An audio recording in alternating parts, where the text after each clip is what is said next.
Hey everybody, welcome back to another episode of the Tattoos with Intention podcast.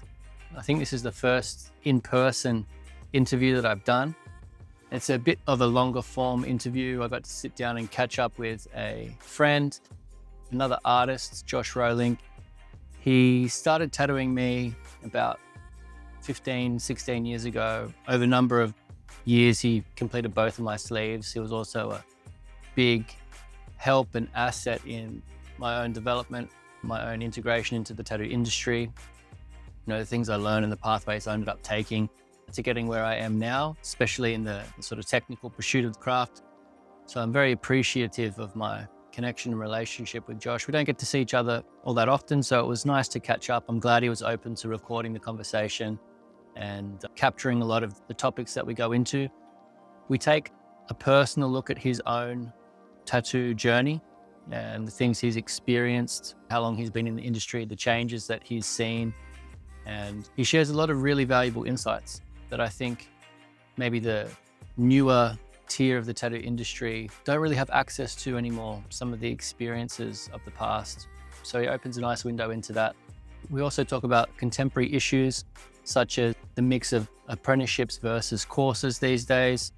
We talk about tattoo psychology, cultural lineage, social media's influence and trapping. So this is a really good conversation for people that really care about the tattoo craft, about the culture, and just a good yarn with roots to as far back as the 90s tattoo culture. So hopefully you enjoy it. So what were the early days like for you? When did you start tattooing? What did it look like back when you started? I think my first experience of tattooing ever was probably seeing it in National Geographic as a kid, because I grew up in 25,000 acres out past Dubbo.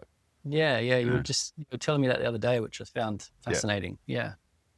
I can't recall a specific moment of seeing a tattoo. I didn't have one of those pivotal moments where I saw a guy with a tattoo and went, oh, wow, what's that? But I do remember it was in an indigenous way in National Geographic. It might have been Papua New Guinean or Amazonian, or I'm not too sure where it was, but I do remember being very excited to draw on my siblings a lot when I was a kid. Okay. From seeing that? Well, I assume so, or it could have just been childhood exploration of your body and paint and drawing and things like that. My mother was a drama and an art teacher and a music teacher. So she was always encouraging us to be creative as much as possible. And at one point, I think she got they were like crayons, different colored crayons, but they were soap. And, we would, because we didn't have a lot of water, it was tank water and bore water. So we'd all have a bath together. My siblings were all pretty close together. It was like 2 years, and 1 year there was 4 of us. So we'd be drawing on each other's backs and arms and things like that. And I think that was definitely a foundational experience that later carried through into getting enjoyment out of seeing and eventually doing tattoos for people. Yeah. But in regards to my experience of the first time I was in a tattoo studio was at Illustrated Man in Sydney. And I'd moved into a share house that had a guy there who had a tattoo on his arm. I asked him about it. He said he got done at Illustrated Man. This person is still a pretty close friend of mine. And so he saw that I was doing design work. I was at uni at the time, doing design at uni. Yeah, like graphic design, hey? Yeah, graphic design. Yeah. Visual communication.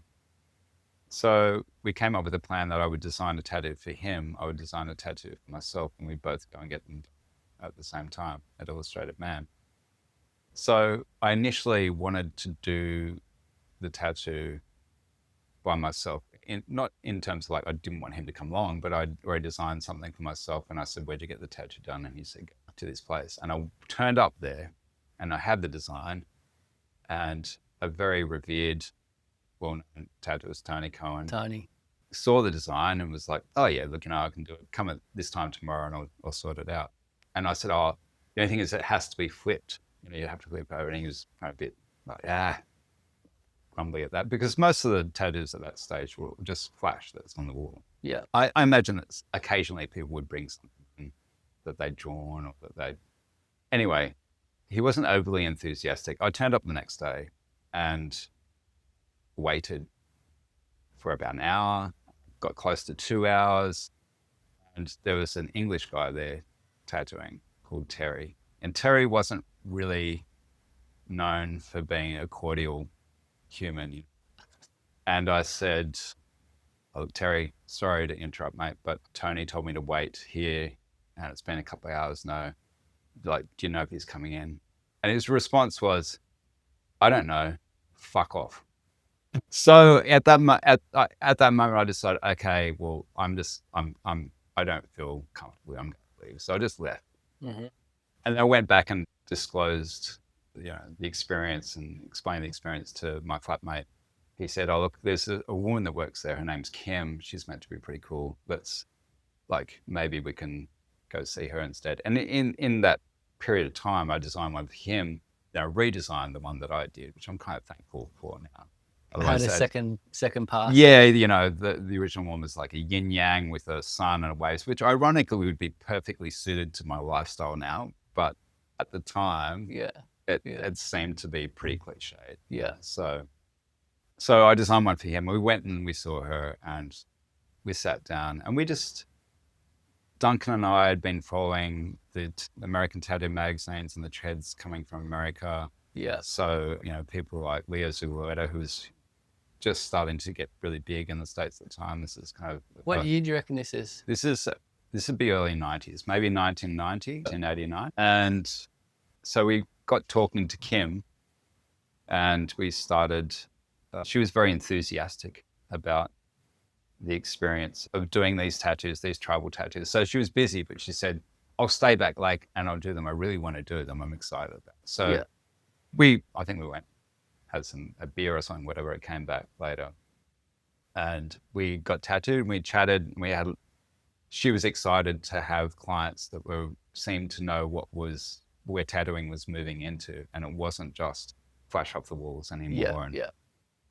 Kind of riding the wave of what was happening. Yeah. She did the tattoos. My experience it was probably as pleasant as it could have been given the environment and the industry at the time. It was great. She was fantastic. She was friendly and enthusiastic. So where was this spot? This was at Tony's. This was still at Illustrated She Man. was at Illustrated Man? She worked at Illustrated Man. And which Illustrated Man? Because there's been a few. Well, not Weem Street. This is, not Elizabeth Weem Street. Elizabeth Street, but the very first one. The one on the corner. The one opposite corner. Oh yeah, the original one with the golf house. Upstairs. Yeah. The golf house was upstairs, but the neon sign. So, and I just, the very first time I walked into that shop, I just loved every single second of staring at everything on the walls, because I was into comics and art and everything, but I'd never seen anything like it. They were like these little totems of power and mystery and at the time there was no internet. The tattooists wouldn't tell you anything about anything. You could say like, "Oh, what's that power supply?" Nothing. What needles? No way. Like, you couldn't ask them anything about tattooing and they wouldn't mention anything about it. The response, if you were lucky, would be like, "I can't tell you." Mostly it was like, "Shut the fuck up. It's got nothing to do with you. Shut the fuck up." And I'm a curious person by nature and I love mystery, but even more so, I love delving deep into mystery and getting answers. And so I think the combination of those things just set my world on fire. And from that point on, I was pretty much obsessed with wanting to know how a tattoo is done, how I could do it.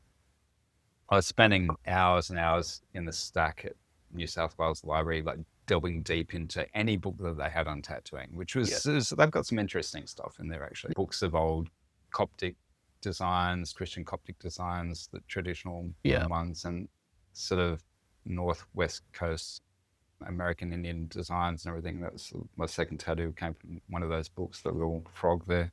It's one of their frog totems, which, now people would call cultural appropriation. I completely understand it. It was a gift. It was a gift from my mother. So your mum paid for it. She paid for it. Yeah. Well, legend. She didn't come along, but she just, she's like, "Okay, if that's what you want." How cool. What was the first one? Well, the first one was this one up here, which again was also Haida, like That one's a that's a killer whale, okay. an orca, Yeah. orca Orca in the sun, in the sun. and then you got the frog with the flames. And the flames weren't there. It was just the frog.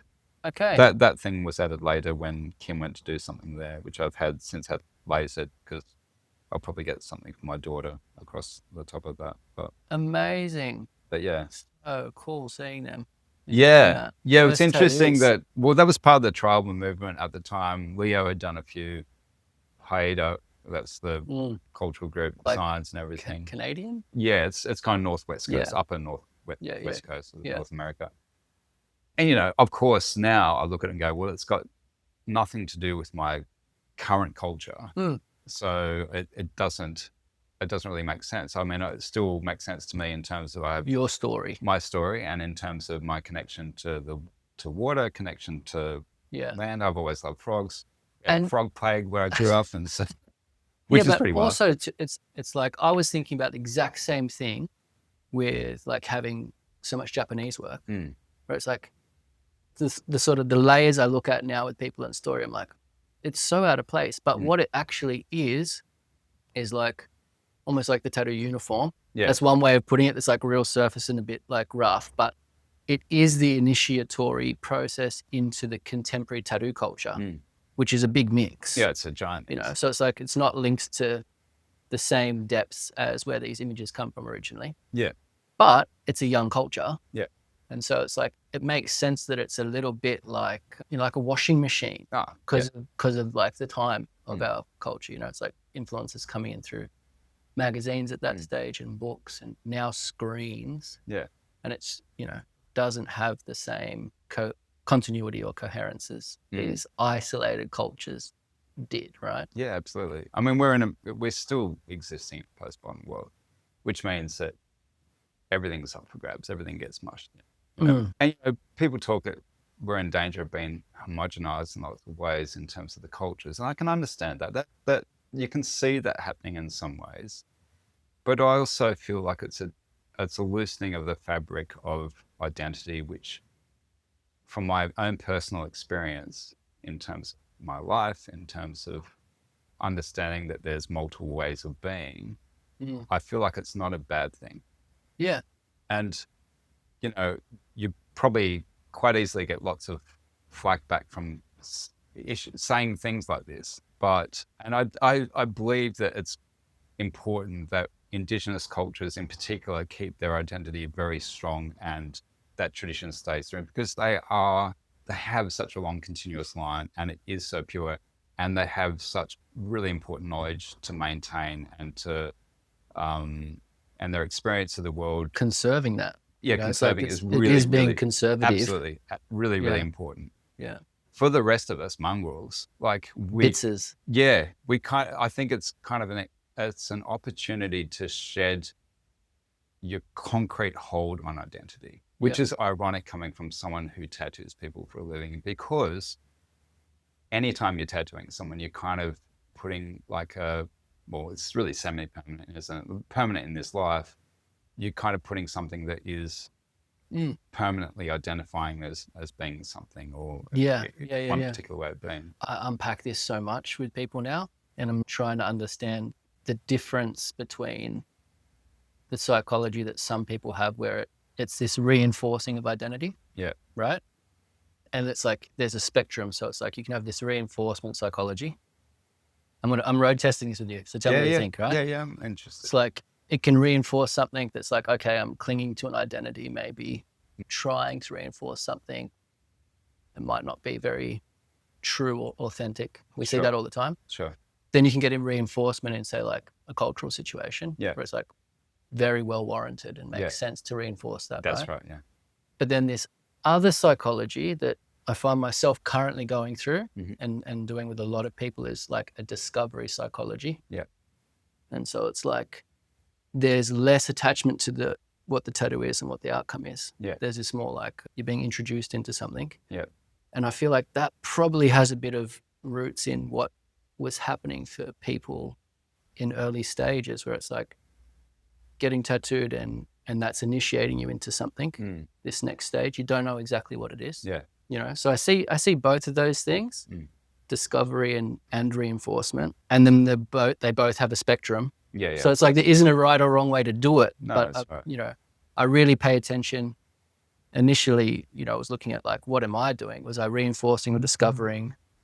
On which end of the spectrum? And I sort of think about that a lot with people when I'm tattooing them now. And yeah, just observing what's happening, like more broadly, what people are trying to do. But I think the unhealthy reinforcement psychology, unhealthy or like just uninformed, is like a big bulk of the contemporary Oh, really? process. Yeah, that's interesting. Yeah, I think there's lots of this. Well, you know, when you start getting tattooed, it's like you're clinging for something that because you want to reinforce an identity. Yeah. At some stage. I can see what you mean. Yeah. I think a lot of that is wrapped up, I feel, in a capitalist kind of system. I'm not specifically anti-capitalist. I'm not capitalist. It is what it is. It's a structure that exists. Yeah. We all exist in that. I feel that a lot of decisions that people make are still within the guise of that capitalistic kind of mechanism, in terms of I want to change me, therefore I go and do that course, or I go and purchase this jumper, or I go and get a tattoo, or I pay to do this paleo course, or whatever it is. Outsource it. Outsourcing constantly. Yeah. And, you know, sooner or later, people get shown one way or another. Life just tends to do this to you. It gives you a kick up the arse to make things turn around. Sooner or later, everyone's going to get the mirror. Yeah. And it could be the last moment of your life. You know, it could be right upon death, or it could be when you're 7, or it could be, and, you know, everyone has these experiences in life. It's very rare that people don't have it. It's just a matter of whether or not they pay attention, or whether they follow through with it. But the thing in terms of, you were saying the bulk of the tattooing seems to be the reinforcement of that. I feel that there's another avenue where it's got nothing to do with any of those things. And it really comes down to, I'm attracted to that particular artist for that particular style because it speaks to me in some way. And that it might not have anything to do with them wanting to embody a different version of themselves or anything like that. It becomes purely like, I like that thing and I want that thing. And I'm sure you could probably zoom back for them later on in their lives. They might go, actually, if I look at it and I want to reframe it, that could have this particular meaning. I mean, meaning is one of those things that in life we attribute meaning to things. There's no inherent meaning in anything. If you have deeper experiences of reality, you realize that any meaning is just something that we've decided that's what is in that moment. Yeah, in that moment, you know, or in a moment, but maybe backed up by lineage throughout, you know, language or visual representation or culture. You know, so I think when people make a decision about the tattoos that they're getting, they can come from all those places that you're talking about. But I think in this day and age, it could just be literally like, I like that image. I want to see that image every day because I love that person's artwork. And it becomes much more of you could say it's a surface thing, but in some ways that you could say that it has more value in time because if that person genuinely enjoys that art and there's a deeper connection to that person's art, in 50, 80 years time, they're still probably going to enjoy it because taste change. People change with their tastes and everything. Yeah. And I feel like in the contemporary scene, that seems to be happening more, I think, than it used to. I think you're getting people that are basically auteurs in some way. You know, they're people who have a definitive style that they've developed over a long period of time. And people just go, I love that art. That's what I want. It becomes a bit more of like, you know, this sounds like we're having a conversation that maybe would have been had in the 80s and the 90s. So we're like, people are like, I love that art, and let's stick it on them, and then it becomes a thing. But I think because there are so many specialists now, people are returning back to that more and more. It's not saying that these things don't have meaning to it because someone's tastes and decisions obviously mean something to them. Yeah. But I think that in terms of the contemporary society, there seems to be a lot more of that happening. And in terms of attributing meaning, I mean, well, I work in a street shop. I own a street shop with my business partners. And so we get the gamut of it. We get some people who come in and it's deep meaning. We get some people come in and they just think it's hilarious. Yeah. We get some people come in and they just want to get a sleeve or they just want to get a traditional tattoo. So you get the whole gamut of it. You get to see the whole spectrum of it. And it's probably pretty evenly spaced amongst all of them. It's not one particular thing. What you do find though, is you do find people coming back to the same artist regularly. And that is, I think it's a combination of the aesthetic, pretty obviously, but also the personality and people gelling with a person and just going, I feel comfortable in that person's presence. We talk about cool shit, or I can talk about deep, meaningful stuff, or I can, tell him all my problems, them all my problems. And everything's sweet, and they reflect back, or it could be even like, I don't have to talk to that person. It's great. They're comfortable with me not talking at all. It's a combination of all those different sorts of things. So it's fascinating, like coming from having experienced tattooing from a point where it was like, sit down, shut the fuck up. What tattoo you want? I don't give a fuck. That's all it was. That's all it was. Yeah.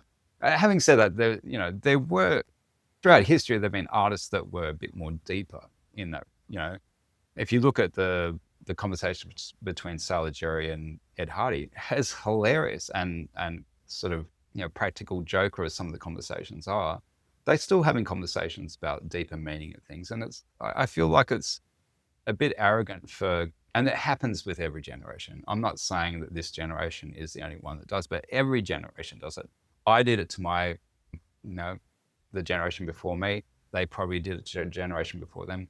But every new generation comes in thinking that they're better. Discovered something new. They've discovered something new. Yeah. They're better. They know more, all those sorts of things. They're deeper. They're more spiritual. They're all these sorts of stuff. But if you look back, all the old guys, I had conversations with, Max Trader, who sadly passed away recently. Yeah. And he's kind of like my tattoo grandfather. Like I would go and see him and I just loved sharing stories with him. He was great.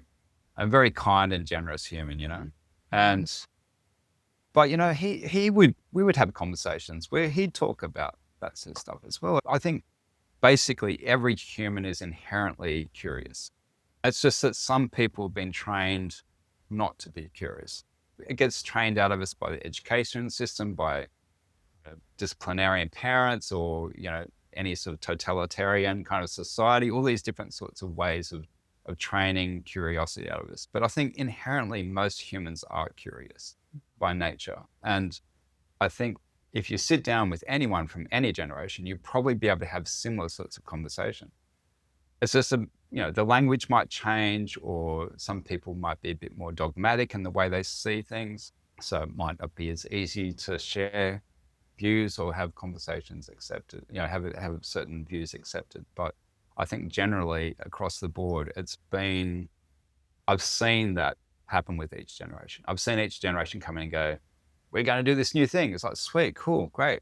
I'll talk to you in 10 years. And 10 years time, we go and chat to them. They're like, yeah, like I thought it was going to be really cool and I thought I'd reinvented the wheel. And it turns out that, tattooing has all these parameters that I didn't quite understand deeply enough to know how to behave in a way that maintains the tradition, maintains the integrity, maintains my well-being, maintains the well-being of my client, maintains me financially, all the bits and pieces, The original models that were set up in a very organic way. I think, it would have been originally on ships. It was a traveling thing in Western society. Indigenous society was very different. But for Westerners, it was a traveler's thing. It happened with sailors. They'd tattoo each other while they're at sea. There'd be someone just hand poking a tattoo. They get tattoos when they cross when they cross different meridian lines and everything. Definitely when the collecting started, hey. Yeah. Was that sort of traveling, that's voyaging. They're collecting. And, I think in terms of Westerners, that form of tattooing makes complete sense because we are still generally pretty nomadic, most of us. We have the ability to travel lots of different I places. definitely am. And yeah, you definitely are. Every Yeah. 3 years, apparently. Yeah. And I think that they become little markers. And, this has all been said a million times before by so many people in the 50s, 60s, 70s, all the way through. Yeah. But it becomes a little marker of where they were at what point in time. They can look back and it's a bit of a memory marker. Yeah, milestone. Yeah, The milestone. milestone bit. Yeah. So, and then having the Westerners look back to the Indigenous people in terms of like, what are you guys doing? How are you guys doing? And then different people coming up through the ranks. Lea Zulueto definitely was one of them. For sure. In terms of understanding the deep traditions of Polynesian Hawaiian tattooing and then exploring that, bringing that out in the 90s. And then the resurgence of Damoku, and that like having seen that it's just so incredible now to see how much that's being embraced. I think they had the first military personnel accepted with a full muku just recently. It went through the courts, and in the end he won, and he was the first, so I think he's a sailor, he's first sailor to be accepted in the Navy in New Zealand with a full facial. Yeah, full facial. So and that resurgence is such an amazing thing to witness from a distance. I'm not deeply involved in it, but I think that Indigenous culture has that way of showing the West of like, this is the potentiality of it. The problem with us as mongrels, of course, is that we don't have the community, we don't have the continuous line, we don't have the common language to develop a system that really works for us in the same way that does. Yeah. So we're only ever really going to have a little like personalized version of it, which is fine. Yeah. But it's not what it could be. And I think most of us in the West are always going to be, consciously or not, a bit jealous of the way that of the power, where it is, like where it's got to. Yeah, and the potential of the power of it. And it's still a powerful thing. It still can change or help facilitate change in people's lives, of helping people deal with change in lives or mark change and everything. But it's very different when you watch a young man or woman in the marae with the whole community there doing the haka after they've just had their facial tattoo done. It sends shivers. Yeah, like the video you sent me. Hey? Yeah, like that video. It's like we will never have anything remotely like that. But we can have little tiny, we can see it, and it can be something that can show us that there's different ways of doing something. And for some people, they'll want to have as close to the experience as they can. Other people are accepting with like, we're travelers. We come from sailors stock and convict stock and all the other bits and pieces. We collect. This is what we do. We get little bits and pieces, and it's okay. And I think both of them have their value in sort of enriching a person's life. But I think, when you see it in the purity of that way, or even like the Samoan Payao as well, like it's like how deeply connected it is to the community. I think the closest thing that we'll ever get to that is a really, really good street shop. I've been through street shops pretty much from 1991, 92, up until about 2002, and it was all street shops. And some of them are a bit more custom orientated than others. What do you think would define a really good street shop? Like with all of the places that you've worked, the things you've seen now, reflecting on this, like, there is a window we can reach through and see the contemporary tattoo culture can see what it has been in the past and sort of like it carrying through now. Yeah. What makes you say a good street shop is what, access to that, and what does that look like? Just curious. Oh, look, if I see it through the eyes of the generation before me, a good street shop is just like a money-making machine. That's what it was back. It was Illustrated Man, Sleep Masters, Max's, the Village Tattoo, Celtic Dragon when Kim was there. Where you guys were, Innovision. Yeah, Innovision as well. Yeah. I remember Kim's early days because she was like right at the start of the bump in popularity. I'm going to do an ET while we go. Go for it. Yeah. Where was Kim's? So Kim opened a studio on Enmore Road in Newtown. and it was called Celtic Dragon. Celtic Dragon. Yeah. So good. And I was getting tattooed by her, and I was taking designs I'd drawn to swap for the tattoos I was getting. And eventually, after many years, like it was a couple of years, she offered me an apprenticeship. And that's where I started. And I'm forever grateful for that experience and that opportunity. Because at the time, it was between me and someone else that she was trying to decide between, and she chose me. And, it wasn't an easy experience, that's for sure. And I think anyone who was doing an apprenticeship around that time had a similar experience of it being really not easy. Yeah, so 33 years ago, even just going for an apprenticeship, right, would have been so different. Like, people don't even do apprenticeships these days. No, that's true. You can, I've had people emailing me going I'm going to learn to tattoo. Which course do you think, mate? Yeah. I'm just like, don't do any of them, because you won't get into a shop probably. Yeah, that's right. Not going to accredit you. Yeah, well, I mean, we've had similar things. We've had people come in and saying, I think I'm going to do this course, or I've done this course. And look, for most businesses, unless someone, you can't say for certain one way or another. There's going to be circumstances where people go and do that course and they're exceptionally skilled at what they do. They're really good with people. They're all the things. And they just happen to have come in. They've got a great portfolio of stuff. Their artwork's amazing. They're very social. They know how to deal with people. They seem to have their mental health in check, which is pretty rare, I have to say, in tattooing.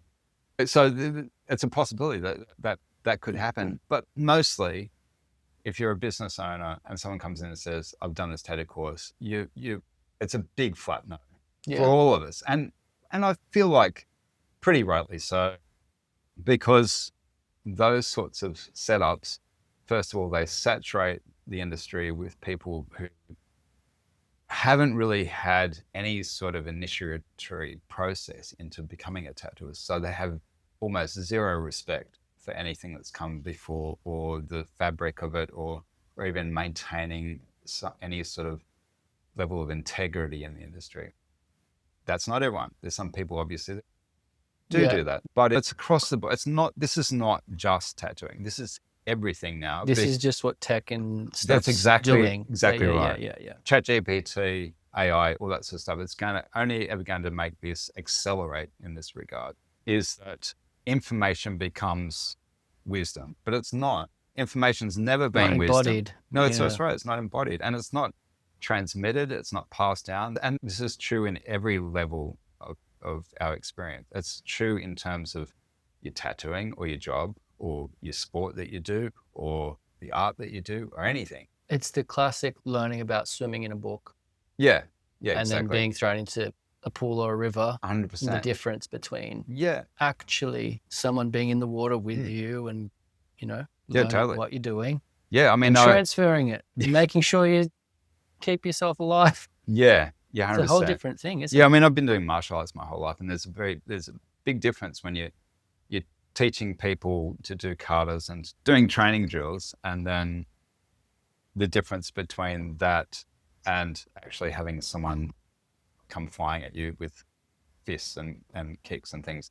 So but it's the same thing. You don't get the experience of continuity and lineage in a human sense, which the current form that we're in, which isn't guaranteed forever, because the way that sort of bioscience is headed. And do you mean current form as in human form? Yes.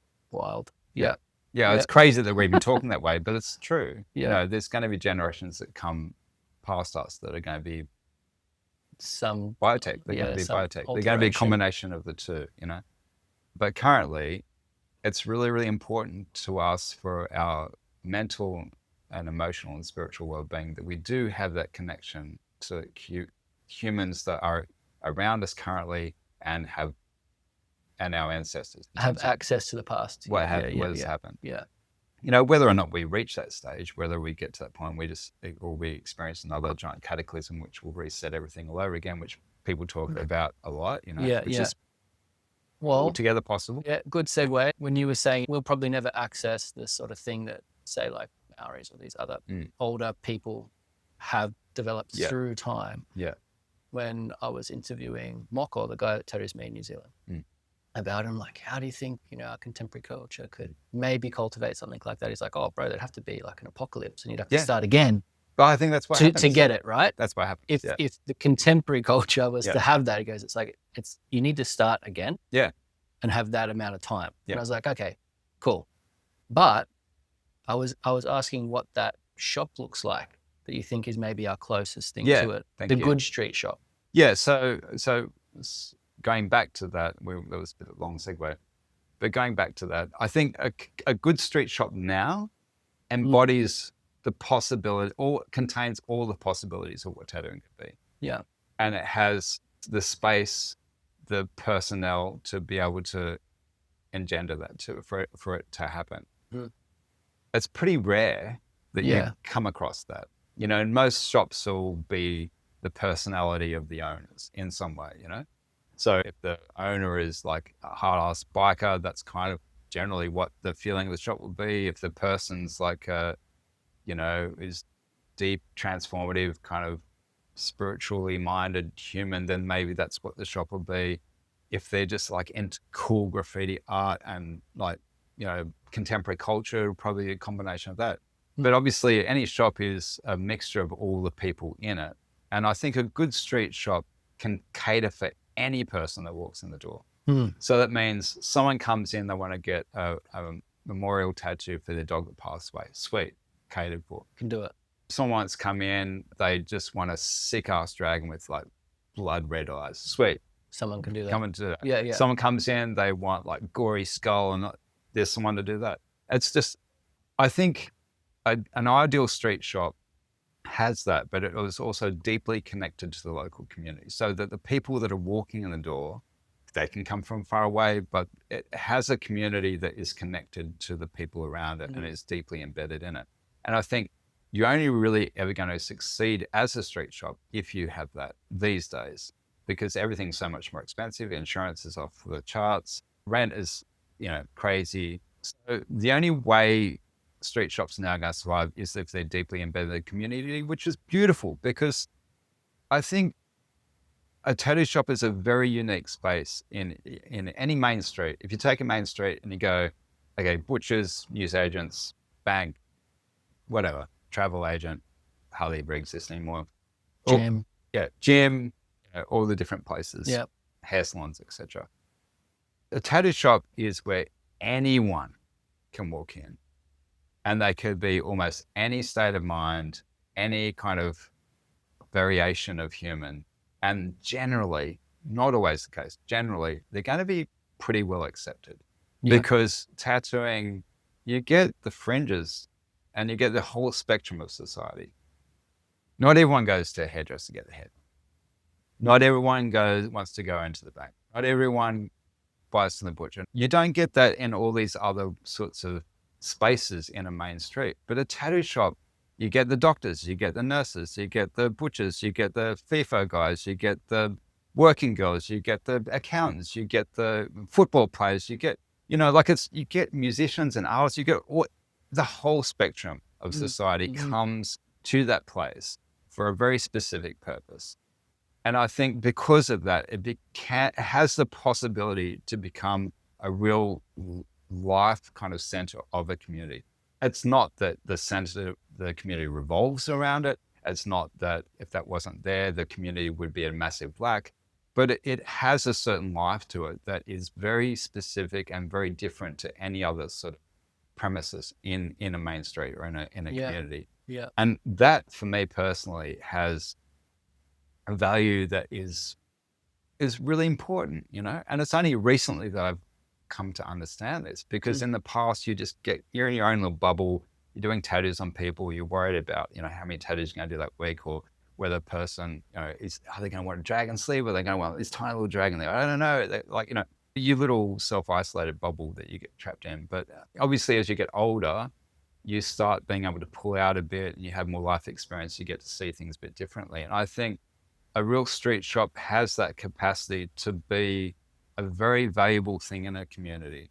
And that's the potential, whether or not it's realized as multiple factors, obviously. Yeah, well, I was going to say, it's like how many premises, because it's like, well, we're in a bit of a funny stage right now, but it's like it's kind of exploded and shops have popped up everywhere. Because it's like, but not street shops.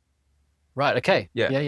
Yeah. Shops have exploded everywhere because to run a street shop is a different scenario. And I think a lot of the younger generation, because of they were kind of brought up in this bit more isolated kind of interior kind of way of being, and things with Instagram and everything, they don't necessarily need a street shop. They don't need people walking the door. They've got like 20,000 followers or 50,000 followers. I was going to say, because we've got this online virtual community and sort of space that a lot of them are just existing in and establishing themselves. Yeah, absolutely. And it works. We had a young woman work for us for a while as a counter girl. She wanted to become a tattooist, and we knew that. And then, she eventually left doing the counter work and hours, and she went and she, well, I wouldn't say she did an apprenticeship, but she got offered a job in a tattoo studio. And she's killing it now. She's like busy. She's got her own clientele. It's like a small amount of time. Yeah, there's like this thing we've been talking about gets sort of jumped, or it's not even seen as a necessary step anymore. It was very necessary. Yeah. Don't go back too far. It's like, it's only been 16 years for me. Yeah. And it was still necessary then. Yeah, that's right. Yeah. Just. Yeah. I think within the time that I was doing that, some people skirted it. There's people that are like in 10 years tattooing that were like, they just taught themselves and made it happen. Yeah. But like we were saying, that this idea of a street shop that you were just framing up for everyone, you're saying like that's as close as we might get in terms of a contemporary culture having some type of roots that are like valuable and good, in this like storehouse or repository of what tattooing can and should be in a healthy manner, right? Yeah. But there's this space I was talking to Chris about on the phone the other day, where he's got a young guy in the space, and I shouldn't use names anyway.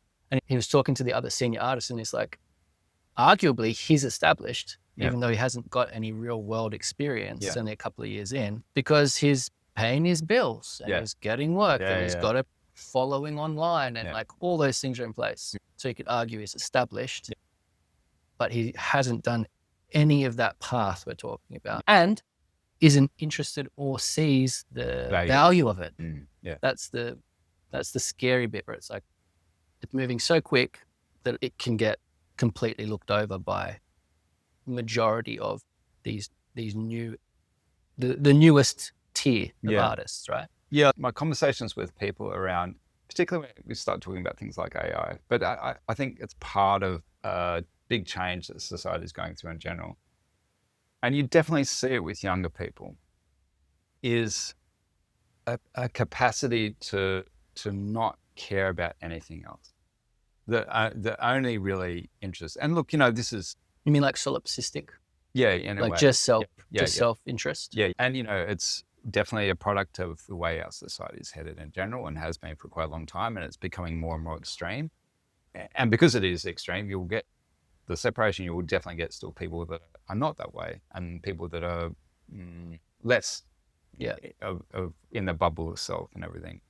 But I feel that in tattooing, we get to experience that and get to see it, but you get to see it across the board as well. I think a lot of people are experiencing it with younger people coming into, we see it in the shop, like young people come into the studio, they want to wear headphones, they don't want to talk to you, they don't want to, they just want the thing that they want, and then they want to leave.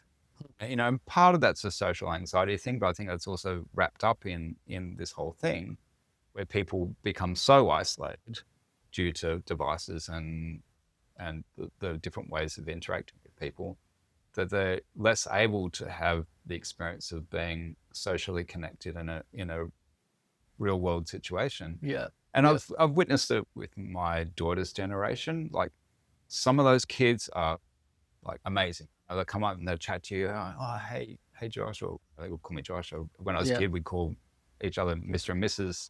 That sorts of things. Seriously, yeah. Which but I don't care. Like, Josh is fine. So when some of them great, and then there are others that like, they won't say hello, they won't say goodbye. They'll be like, no. It's almost like you're not even there.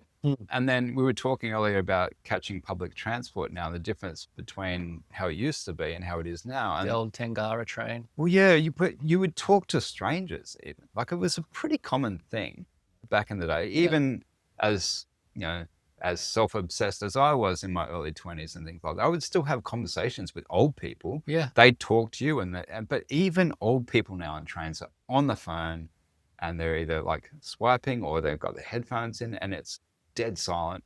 And it's terrifying to me because it shows me that more and more we're becoming less and less about the people that are right next to us. Physical proximity. Yeah, proximity.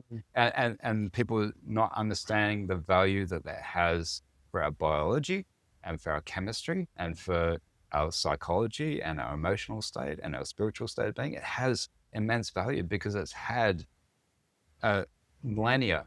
It's what we are. Yeah, it's what we are. Yeah. And, we can make the transformation into biotech, androids and things like that. Sure, that's possible. And that might take humanity to a different place that, might be crazy and wild and wonderful and lots of things. But for us that have lived a human life up until this point in like its pure kind of way, the thing that's really important for us now is that we have that connection, that maintain. Because as soon as you lose connection, you get ill health, and that's across the board. That's that's within ourselves. If our cells stop communicating properly, there's ill health. If you stop being aware of what's going on in your own body, there's possibility for ill health. If you're not connecting with your partner, there's ill health from that. You sound like across it's magnified and microfied as much as you want. It's the same thing. And we are in a state now where we're in danger of that connection becoming bigger. The disconnection. Becoming bigger. Gap becoming bigger. The gap becoming bigger. And the gap's becoming bigger in every possible way. It's becoming in terms of when you're talking to person, it can become in terms of the fight. You see the financial gap widening across the board, across the globe, the top 1% are getting richer and richer, and then the masses are slowly becoming less and less, as becoming harder for everyone. There's a big squeeze in lots of ways. And, all the Vedic history and philosophy and all the traditions have this understanding that there's a reset. There's always cycles. The cycles. Cycles. And where we're at in our current state, God only knows, don't even know where we'll get to before it has resets again. It will at some point, whether it's now or 1,000 years' time, because that's kind of nothing stays the same. But for us here, present in the moment, we're just kind of scratching around trying to work out how this thing affects me, how much do I want to use it, but how much better do I feel with this sort of interaction? Interesting. Yeah. And, anyone who's brave enough to put the phone down and sit and actually ask your daughter or your partner, whatever, like, how was your day? Like, how do you feel about that? Like, tell me did you see something strange today? Or like, tell me a funny story, or what happened when you were younger, or any of the means of things, like anything like that creates more of a connection. I try and do it with the kids as much as I can. Like talking about the public transport to go there. I remember being uncomfortable as a kid when like my dad or my mom would interact with a stranger and be polite. Right? Yeah. And that was like the imprinting. Whereas as I got older, so you start venturing on yourself, you're like, oh, I'm doing the uncomfortable thing now. And it's like now as a parent, I'm in the role where it's like, I love having those chats. I want to engage. Like yesterday I did it with Jara. Yeah. We're walking around the block, wanting to stretch his legs. And a guy came up and said like your tattoo. And he just walked with us for a good 5-10 minutes from Denmark, having a chat, talking about our tattoos, introduced him to Jara, so I'm like trying to keep the imprinting there. But like you said, a lot of it's disappearing. Like the bigger bubble is that the tech's coming in, people are getting more disconnected. Like rapidly, right? But I have spoken to some people, I know I'm trying to implement it, but there is this young generation that also is being like quite aware and conservative in ways. Like they're not getting tattooed as much. Absolutely. Because they're like, I don't know about the whole thing that's happening, or drinking, not binge drinking like my generation did. Yeah, that's changing hugely. And apparently with tech. So like one lady that I've tattooed and spent some time with, she said to me, her daughter, who's, I think they're like 18, 19 at uni, when they catch up, they all leave their phones outside the space they're going to catch up in. Beautiful. Yeah. I was like, that gives me some hope. That's Yeah, look, really nice. hearing yeah, I that. mean, look, we can't ever try and capture the whole picture of everything at any point in time. And you're right, though. I mean, my daughter, it's admittedly gets frustrating sometimes because she's got a mobile phone and like, I'll How old? call it. You know? She's 15. Okay. Yeah. So there'll be times when I'll be like trying to call her, trying to text her. Like when I eventually speak to her, so I've been trying to contact you. What's going on? And she goes, I don't know. I left my phone in my room or something. And like, that's always, I have mixed feelings about that. Part of me is like, that's fantastic. Yeah. That's not You glued don't to your care side. so You don't much. care so much about it. But also as a parent, like, I want to be able to contact you. Yeah. Particularly when you're a 15-year-old. Yeah. When did she get her phone? What age? Because I've been talking to some parents about that. Yeah, look, she got it when she went to high school. Uh-huh. That's basically, she didn't have one before that. And part of that was, well, you're going to be catching the bus now. You're going to be out in public more. You're at an age where people are going to be looking at you differently. She's an adolescent. She's, going through puberty. So it felt appropriate in that, like, we want you to be able to contact us immediately if something happens in some way. So that's felt right for us. Smartphone or normal phone? I don't know if you can get a normal phone. You can. Okay. Yeah, people use Nokia and things still.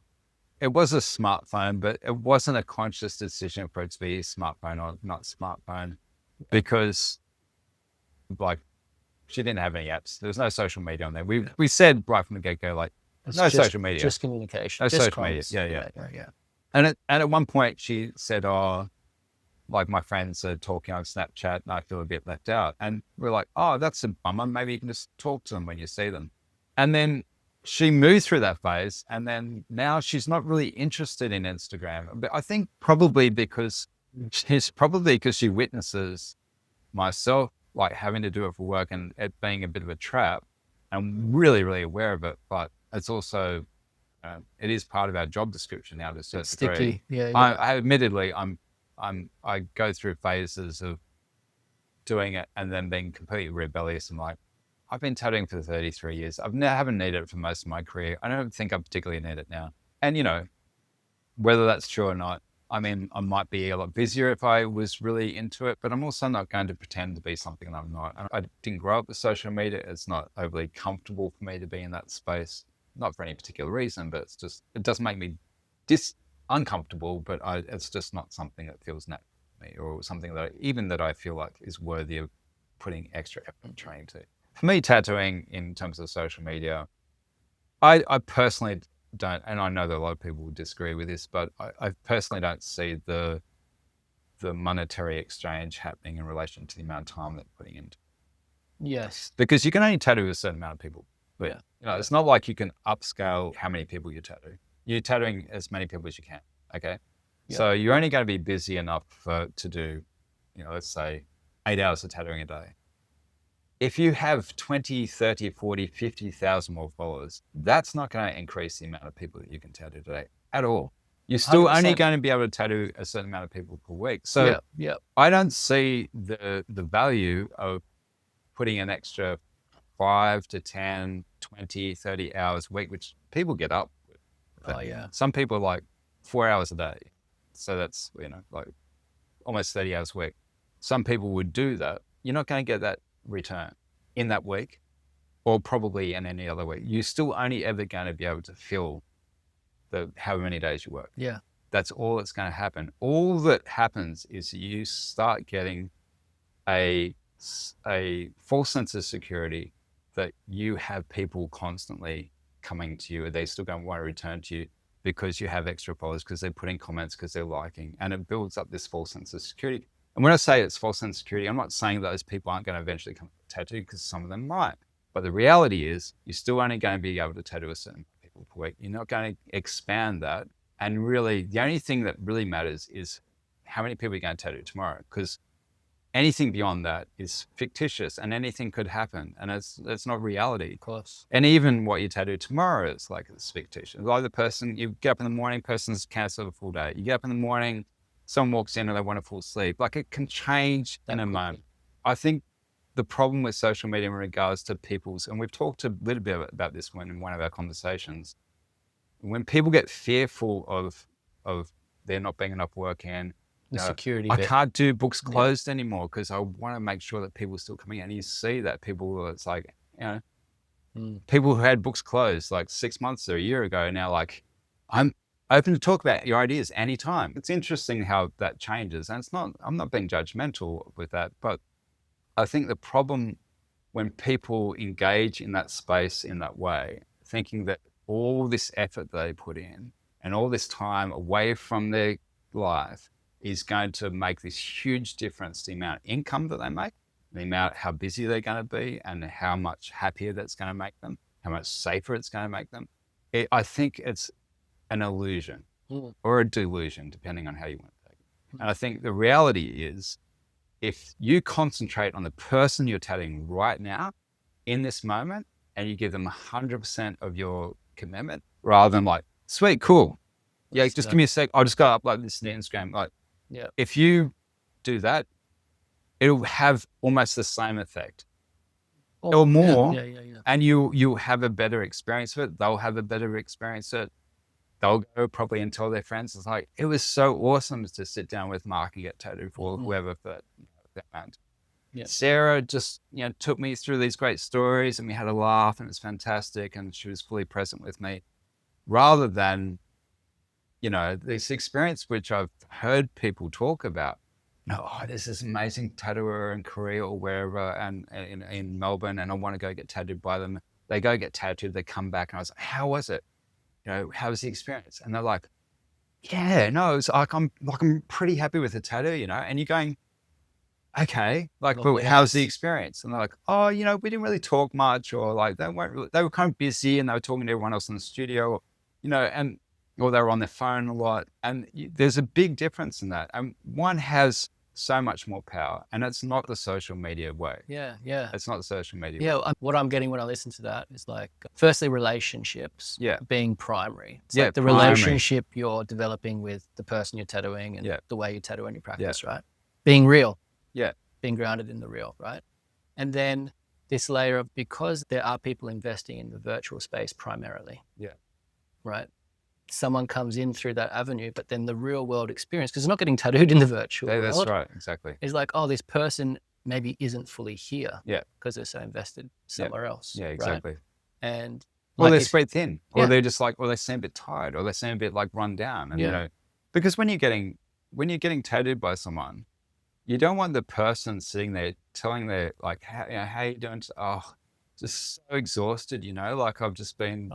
You don't. Like, who wants to get a piece of art from someone who's saying that sort of thing, or even not saying it, but it's really freaking obvious that they're anxious, they're wired, they feel a bit edgy, and those sorts of things. That stuff really matters. And not everyone will pay attention to it or even observe it or even see it. But subconsciously, everyone sees. It's obvious. It's in the field, so to speak. The information is available to that person, whether in the moment or at a later date. Again, just building up that image of what the ideal could be with the contemporary culture. It's like being real and focusing on your clients in the moment, in the relationship, right? Being able to sort of meet someone where they're at, in like quite a broad spectrum. Is the way to go. Because we were saying it's like people are specializing a lot now. And I think that sort of gets a lot of traction in the online sort of space. It's like, that's how you carve your way out. Yeah, absolutely. Yeah, I mean, like the people that I know, myself included in a way, who have a broader skill base, have less traction in it. We get people coming into the shop and they're like, they'll just want something. Some of the time. I was like, sweet. I've got half an hour before my next client. I can fit you in. And they're like, can I see your Instagram? It's like, sure, you can see my Instagram. You won't see your tattoo in Instagram. Yes. So they look at it and they can see, they're like, I'm not sure. Is Josh the guy to do this specific thing? Yeah, that's right. And because what they want to see is they want to see their tattoo on Instagram by the artists they're getting tattooed by. Right. Which is fine. And that's how the space is working more and more. You get that, or you get the other version, which is, I want this tattoo. I don't care who you are. You're a tattooist. You can do it. Yeah. So it's a combination of both. But I think the specialization thing is, it can be a real joy for people who are deeply in that space, but it can also be a trap. And I've spoken to people who are deeply, deeply in their style, and they love their style and they love doing their work, their style, but they still feel like it's a bit of a trap. And it's the same with anything that we create that has a solid identity.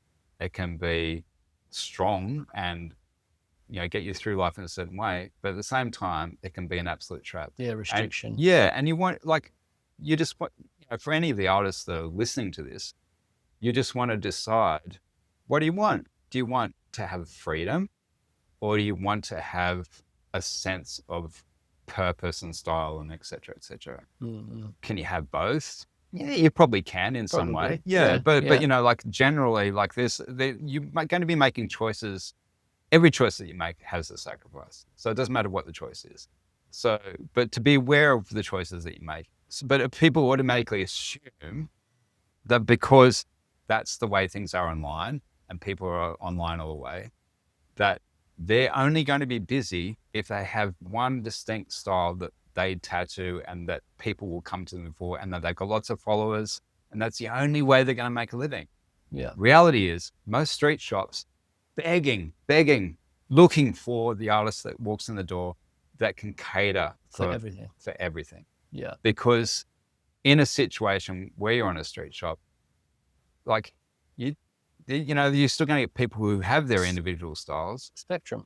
Yeah, but you're going to have such a big spectrum coming in. Yeah. If you have a person that can do portraits, Japanese, tribal, lettering, all these things well, and enjoys it and enjoys the company of people and has an experience available for their clients that are positive, then they're the people that you're going to want in your shop. You're not going to want the auteur who's like, don't do that thing, don't do that, and 100%. And cannot connect. Because if they've got 50,000 followers and they're busy, fine, that's great. But then at the same time, that sort of personality of shop is a very specific, strong identity. That strong identities generally rub up against things. Yeah, it's abrasive. It's abrasive. Yeah, it's not, it doesn't, not all strong personalities, just because they can be abrasive doesn't mean that's a negative or that's horrible. But it's like strong identities of anything rub up against things. That's just kind of the way it is. We see it in protests in Melbourne, and,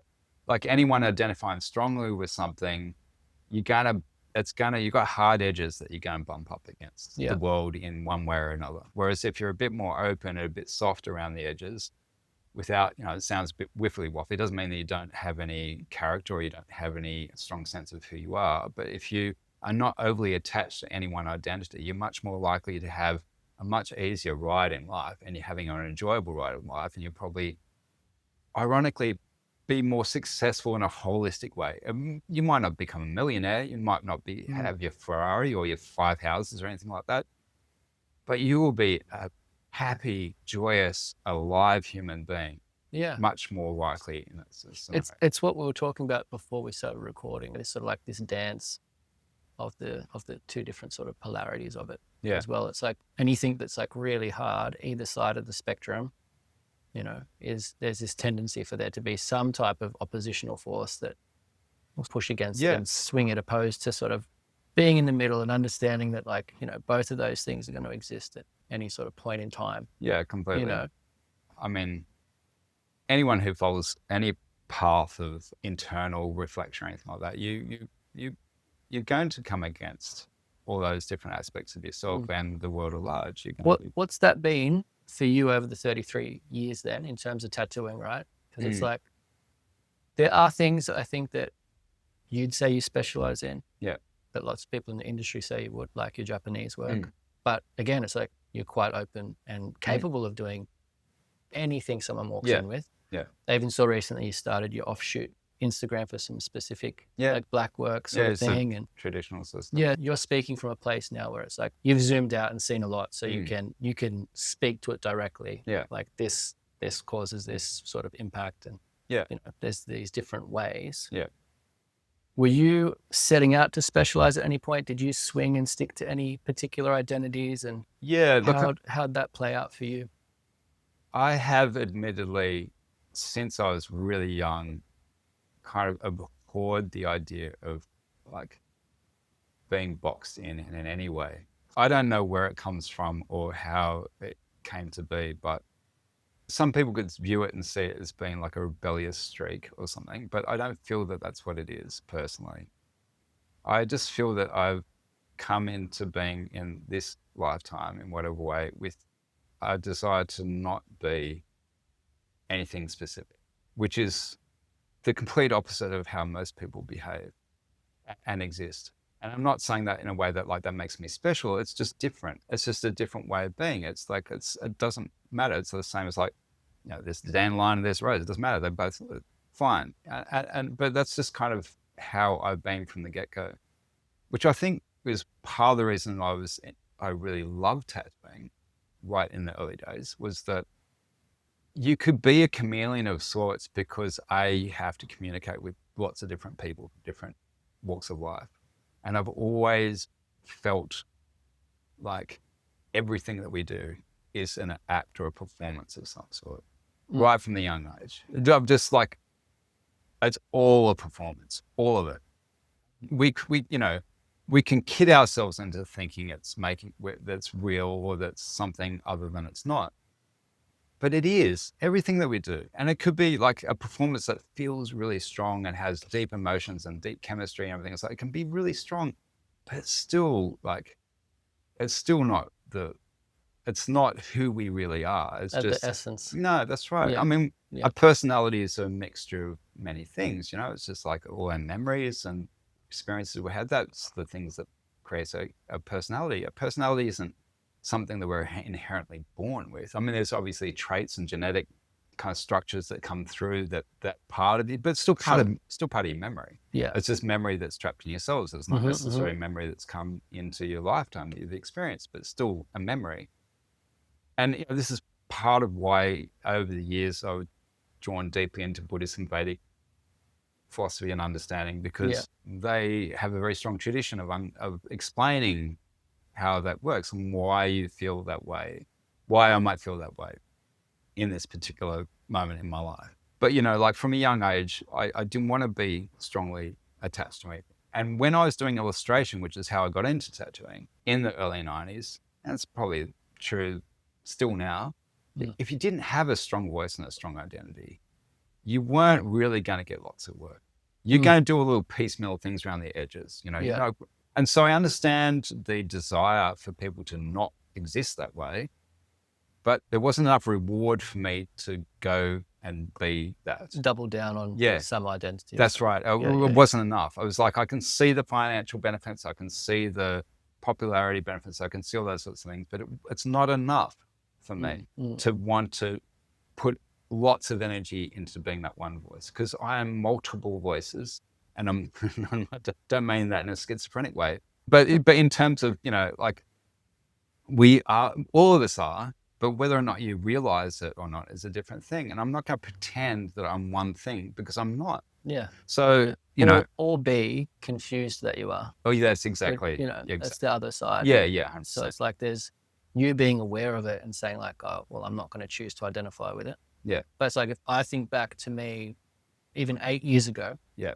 I remember one of my teachers, like mentors, saying to me when I'm like identified as a tattooist, like, I can name 10 things you are other than a tattooist. Yeah, exactly. And at me at the time being like, but I'm a tattooist, Yeah, absolutely. So there was like a layer of a meshed identification with that. Yeah.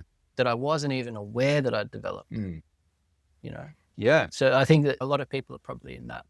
Yeah, look, I don't want to give the impression that like I didn't have any of those sorts of struggles, because I did all across my whole life, and there was different things, but they're kind of slightly deeper layers of things. It might be about, I definitely had for a long time an adherence to the idea that I was a good person.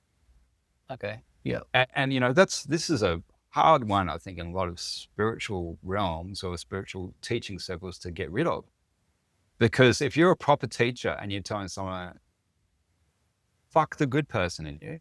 Like, get rid of that shit. Yeah. You don't want that. Yeah. But but you don't want it because it's just another identity that you've assumed that you're walking around the world and you're not being authentic. You're not really being yourself.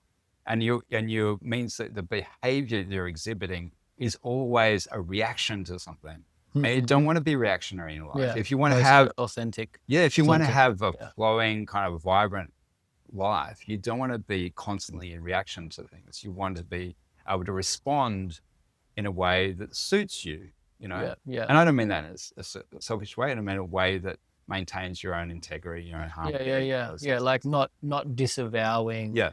shadowy things. Yeah. Because that you got that too, right? 100%. Right. So to go back to the tattooing, because we've been going off. We're going on. Yeah, we are going on.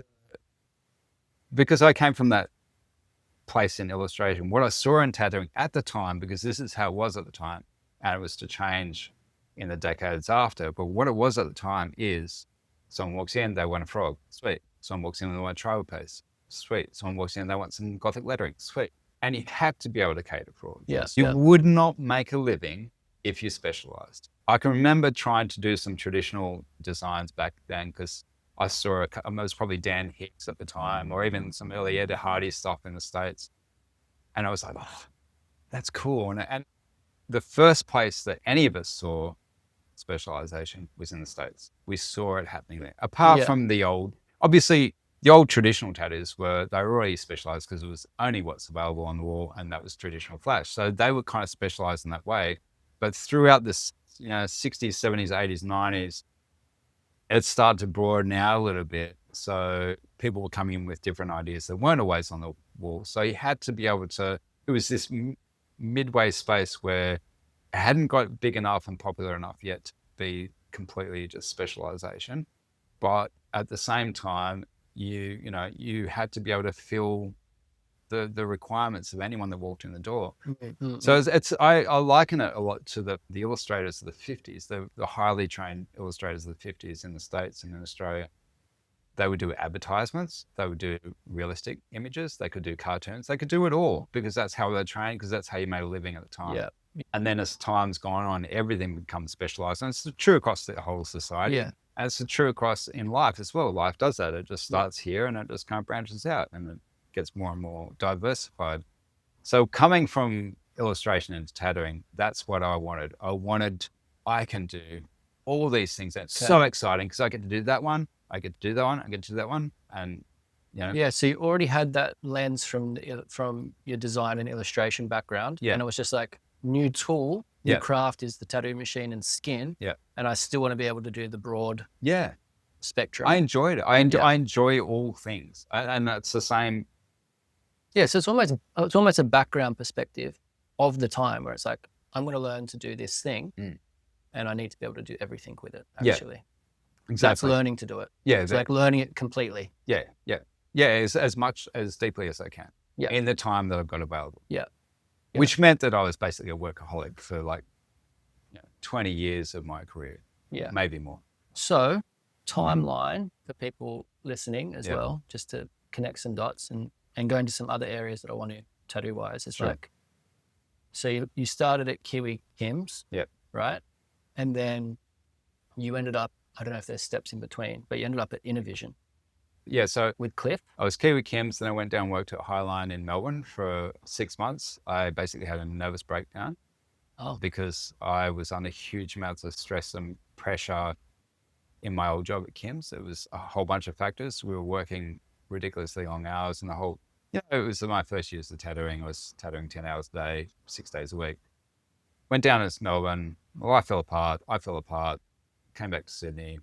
And then I worked at Kaleidoscope in Bondi. And then from Kaleidoscope, I went overseas, worked in a bunch of different places, worked in San Francisco, New York, and LA, came back and went and worked with Cliff. And I was with Cliff until I opened my private studio. Okay. Which was, I opened the private studio. I worked with Cliff from 97 to 2002, which is when I opened my private studio. 2002. Okay. So I met you at Tattoo Dharma. Yeah. And that would have been in 2008. Yeah. I think. Yeah. First came in, I did that interview with Nathan for uni. Oh, yeah. That's right. I remember that. Filmed Nathan. Yeah. So funny, hey, all the loops, connection. And then you were like, hey, if you want to learn a bit, because I asked for an apprenticeship, you know, don't have time, space, capacity, but you had a big wait list then too. Yeah. It was a time where people were booking out like a year, 2 years, right? Yeah. All you guys. So you're like, come in, we can start doing your sleeve or something big and ask any questions, bring drawings, bring machines. Yeah. Which was amazing. Yeah. And so that imprint for me was maybe what it was like at Illustrated Man for you. I went to Illustrated Man. That was my first experience with tattooing. Yeah. Same thing, drew a design for a mate. He was 16. Yeah. Went to that same shop Yeah. when it was across the road. Tony did it. Yeah. Had that. And it wasn't for me. I didn't want to get tattooed. Yeah, sure. But when I popped into Tattoo Dharma and it was like big drawings, architect paper on the wall, you know, like that mysterious. Different environment. Yeah. So different. I was like, okay, this is it. Yeah. And so we did, right? We did this sleeve. Yep. And very different version of me. I remember being Yeah. very unsure and controlling and not knowing, unknown stage of tattooing. Yeah. 5 years later, I think we got to start this one. Yeah. And 2 weeks after we outlined it, Tattoo Dharma was set on fire. That's right. You know? Yeah. And speaking to this, you know, not being too tightly bound to an identity or a story, Yeah. I can remember being really inspired by the fact that I mean, I don't know, you speak to this. This is the whole point of it, but yeah, sure. You didn't seem to be too invested or attached beyond a certain point. Yeah. Like, I remember you saying there was something quite freeing about seeing it all just go up in flames, actually. And yes, maybe speaking to like that step, because it's like you were in a busy street shop. Yep. Then Tattoo Dharma came along 2002. Yeah. There wasn't many private studios then. There was none, actually. None. Yeah. So first sort of private space, which is I mean, a big deal. Look, there've been tattooists in the past. I remember talking with Max about this. There've been tattooists in the past that had a day job and they would like tattoo out of the back of their garage or something like that at night. There've been a few of those sorts of things, but no specific hobby tattooing, maybe. Well, kind of, or like part-time. Yeah. There's a guy in King Street who I've actually got a bunch of Flash myself and Luke Muller. We've both bought bits of this collection of Flash of this old traditional tattooer. Okay. He used to be on King Street, but he would work during the day. I think he worked at a brewery maybe, which is ironically where Tattoo Dharma used to be, behind the brewery there. And then he would tattoo at night in this place. Okay, so private, but it was kind of like, I don't know, I saw Tattoo Dharma as something sort of like that elevated from the street shop at that point in time into a different domain. To like, well, I mean, just it came off the back of me getting tattooed by Horiyoshi and then working with him as well the year later and experiencing that setting. And I think also part of it was Primal Urge in 96.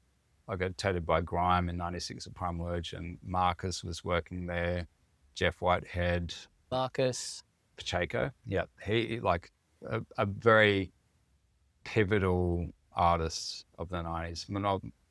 Most people don't even know his name now, but he was another point of explosion in tattooing. Him, Guy Atchison, Aaron Kane, Juan Prente, Chris Garber, all of that, they're this similar sort of era. And they all had their own part in. So Grime Space was like a private. So it wasn't Grime, it was Marcus's studio, but Grime was working there. But it was a private sort of space, appointment only. Yeah. So that was my first experience of it. And then when I went to Japan, it was a completely different thing. It was like Horiyoshi's old studio, which is where Horiyoshi 1 worked, which was his teacher. Horiyoshi 2 was his deshi that became Horiyoshi 2, and then Horiyoshi was the other deshi and became Horiyoshi 3. And his Horiyoshi 1's wife still lived downstairs. He'd passed on. So Horiyoshi's studio was upstairs, and that's where I got tattooed. I didn't work there. I worked at his other studio, which was above the museum that he had in a different location, like a few blocks away. So that was my experience of getting tattooed myself in that space, and also at Primal Urge. And they both had a bit of impact because it just felt... That's an important thing there. Yeah. Like the actual experience of of receiving and being in the seat of getting tattooed, opposed to being the person tattooing, in these different environments that really you end up taking on, and it ends up informing you in a way, 100%. an initiatory way. Yeah. You know.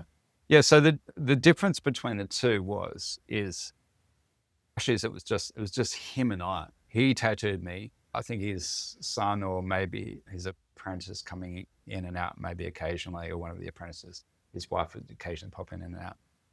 But it was pretty much like, it was a very, very intimate setting. It was very contained. Very contained. Yeah. At Primal Edge, it was different because they had multiple rooms and other artists were tattooing as well. And they had a counter girl, Alison, who's still a really good friend of mine. And we were in that spot and I was getting tattooed. The other guys would come in and like, oh, what are you doing? And occasionally I'd be like, come, let's go check out what Marcus is doing. And it was a little bit more of a community feel. It was a little bit more like a street shop, but it was still very contained in terms of, it was off the street. People weren't just walking in. Only people there were people getting tattooed. Yeah. So between those two, I think that's when I came back. And honestly, there's part of that, but it was also part of me wanting to slow the fuck down, because when you're working for someone else, they're like, who's booked in? Who's next? Who's next? Who's next? Who's next? Who's next? It's the churn, and you're on it. And they understandably, they don't want you going away. They want you in the shop making money. Yeah, so I traveled a bit. I'd gone to Japan and came back. I'd been to the States, come back, went to Canada, worked to China, came back. And then, that situation where you get business and it's like, hey, you can't travel again, man. Like I need you here. You need to be making money for me. This coming from Cliff at that stage? Yeah. Look, business owner. We come from any business owner. And yeah. I've been in that space. I understand it. It's exactly the same. Yep. So I think it was also wanted to be freed from the constraints of that. But, things came to a head with Cliff and I, and, we're totally fine now. Everything's good. But at the time, our relationship was a bit tricky, and it was best for both of us that I leave. Well, so you've been doing it for a long time as well. Yeah, I've been doing it for for it's long. not like I want to be free without having done sort of due diligence within that space of tattooing as well. Yeah. So, to be completely clear, the decision to open the private space was a multitude of factors. One of them was, of course, I wanted all that. I wanted all those other things. But the other reality of it was territories in Sydney and not wanting to tread on toes, not wanting to open up a street shop because you couldn't do it. Well, you couldn't do it. If you did, it required a shitload of diplomacy and talking to people. Political stuff. And then also as soon as you get that, you get the situation where people go say, oh, sweet, you open there, cool, no worries. Like, you just give me X amount of dollars a week. And that's how it was at the time. Yeah. So I didn't want any of that. And I wanted a bit more kind of quiet and kind of a bit more space, a bit more quiet, a bit more time to just spend with clients and not have to be worried about, how much money you're making each week. So those factors played a part in doing that. And ironically, I think in those private studios that opened up by the time Tattoo Dharma had been established and they'd been burnt down and I left, it became another impetus. I think the biker thing became more of an impetus for people to open up that way, opening up their own shops. They're going, oh, I can do it. I'll just do it in that building, have really strong security, only let my clients in. I should be sweet. So it was a combination of those things. But I think also Tattoo Dharma was insanely successful. Like, as you said, I was booked out for 3 years in advance at one point. And then part of it was there weren't many tattoos in Sydney. So it was a rare moment where I had some experience with Japanese tattooing. I can't say I was 100% proficient in it or that I was amazing at it, but I had some experience, and I had probably in the scene at the time, Nathan and I were probably... You were doing good Japanese We were doing tattooing, good Japanese which tattooing. there wasn't a lot of. There wasn't much of. And there was a hunger and a thirst for it at the time. Yeah. So Nathan and I were and then later on Alex Cairns came in and he was also part of that group. And, You also had Clarity there and Tong. Clarity, Tong, Nancy, and then we had guest artists as well. Chad Copeland came and did a guest spot there. We had Seth Wood come and do a guest spot. Sabado come and did a guest spot. So it was a bunch of people and,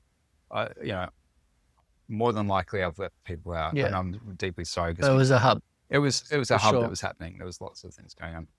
mate Garth came for a little bit, Gordon came for a little bit. There was people in that space that were part of it. Yeah. So from there, when that shop burnt down, I was ready to leave Sydney already. We'd had our daughter, and she was 1 year old at that time. And that experience, the shop getting burnt down was nothing. The horror of that whole time was 15 guys walking the door, armed to the teeth, me being the only person in the studio, them saying, pay this much money or else. And there's no explanation of what or else means. Except for the stories that linger around of Well, what has happened. but you just know that something's going to happen. Not good. You don't know what it's going to be. So I'm already strung out from having a 1 year old. That when you said that you had a 1 year old at the time, it was like. So I was going home every night. Every time there was a car backfired in the street, I was awake. Anytime there was like a strange looking dude in a car across the road, I was like, anytime I went for a walk in the park across the road and like some guy comes like, do you know whether there's any public toilets? I was like, this guy's a fuckboy. Like there was and it was in that moment that I realized just what I needed to do in terms of my own development later on at some point. Because what I realized in that moment is the undoing of anyone in any situation is not the things that are happening, it's your reactions to the things that are happening. So that whatever action they took has the capacity to undo me, sure. But the thing that really, really undid me was my own mind. Mm-hmm. And the stories and the potential constant threat. The wind up. The threat, all those sorts of things. And the bikers are smart. They're not dumb. They're not stupid. In that realm, they understand what this does to people. They understand that there's a psychological advantage. Yeah. But they also understand that they can't say something and not follow up on it, which is what ended up being the burning down of the studio. So when we'd already made the decision to leave because I was like, we're not raising our daughter in the city. On a whim, I came home one day, I was sick of the traffic or something one day, and I said to my partner, like, let's just move to Byron Bay. And she's like, okay. And I wasn't expecting that. And I went, oh, maybe we should explore it. And we flew up. Everything was just like seamless. Like everything just like, I happened to run to Millie and so met her, and she's like, oh, if you ever want to come and do some work in the shop in Lennox, you can come do that. And eventually we became partners, but we found house really easily. At that point, the real estate agents were chasing us to try and rent us things. It just doesn't happen anymore. Everything just seemed to flow, And so we made that decision. And then it was the evening of my going away party. We had a big Chinese dinner with my crew and everything. That night, they burnt the studio down. So the timing was immaculate. The fireworks. My main concern wasn't for the studio or for my staff or for me even. It was the guys that worked with me because some of them had young families and the other guys were like, that's the place I wanted to work at. And they're the guys that when I went to the studio to suss it out, the police turned up at my doorstep on the next morning. I'd come back from a walk with my daughter and strapped to my back. And then he was like, oh, your studio's burnt down, you need to come. And I was like, okay. So I went and some of the guys were there. Nathan was there. And, the hardest thing about the whole thing was them. Was like, but Nathan and Alex, they pretty much decided almost overnight, like they were going to go and create something straight away. Yeah. And they said, like, do you want to do it? And I had that opportunity, but I just felt like, I feel like this is a pretty solid closing. Yeah, it was like real changing of hands. I'm going to go and I don't want to be half up where I live now and half in Sydney. I just want to be where I live. So I made that decision. They went and opened Lighthouse and it's become the incredible thing that it is now, But going from that space there, which was that private space, to the ending of that thing was immaculate in terms of, there's lots of ways you can approach your shop being burnt down. I had one of the old bikers I knew who owned a shop in Newtown. He was like, I should just put fresh coat paint, open up, you'll be sweet. Yeah. Fuck them, I was like, oh, look, yeah, thanks. But I was already made the decision to leave. But what we did do is we just we put the word out that we were going to have a barbecue, and any of the clients and friends that wanted to come and help repaint the space to get it ready to hand over back to owners could come, and we'd feed them and everything. And it was the most beautiful experience. So many people turned up. Everyone had such great energy. People painted the walls. People like cooked. There were, people going runs for food and water and everything. And it was a really, really beautiful thing. And I think the opportunity to do that for any group of people is a really valuable and blessed thing, for other people to witness as well, to see, holy fuck, this was someone came in here with really nasty intent and they wanted to fuck you up the arse. Yeah. And they wanted to destroy everything, for not only that, but they wanted everyone else in the city to see it. And this is what happened later on. They're going to go and approach them and say, see what happened to that studio? That was there for 10 years. We didn't give a fuck. We burnt it down anyway. Yeah. So, that was part of their intention. But to have it finished that way was such a beautiful thing for everyone involved. I feel like Alex and Nathan, they had their own little hiccups opening up where they did, but it ended up being completely fine, and they had an amazing studio in Botany for years, and now it's in St. Peter's and in Surrey Hills. So it created a beautiful way to finish something, and it meant that I pretty much dusted my hands of it.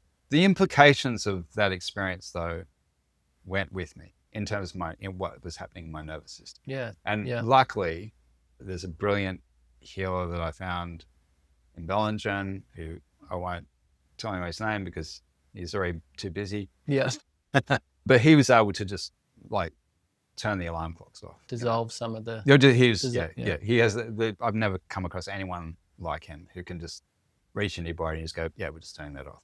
So thankfully from that, I was able to reset and regulate, come back to a different place. But then being in a street shop again, I had most of my clients coming up.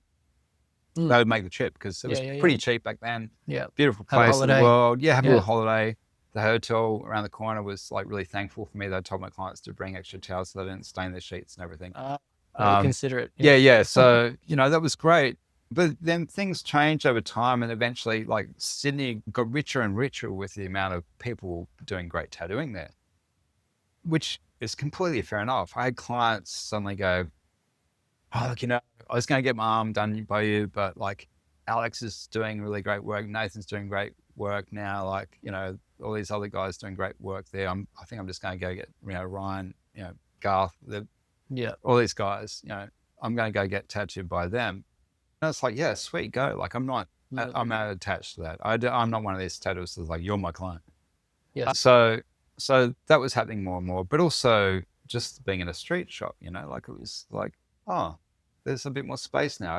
I'm not booked up 3 years in advance. Yeah. It took a while. I was still booked up a year in advance, and I was booked up 6 months in advance, and I was booked up 5 months in advance, and then eventually get to the point where now, it's probably 2 or 3 weeks out, and that's fine for me. I don't need to be booked out 6 months in advance to feel secure and safe in myself, because really you wake up every day, your survival is guaranteed if you've got food and shelter. Roof over your head. Yeah, that's it. You're always going to be able to do that. That's right. Yeah. And you're nearly in Australia, luckily, you're always going to be able to do that. Yeah. Some other countries, not so.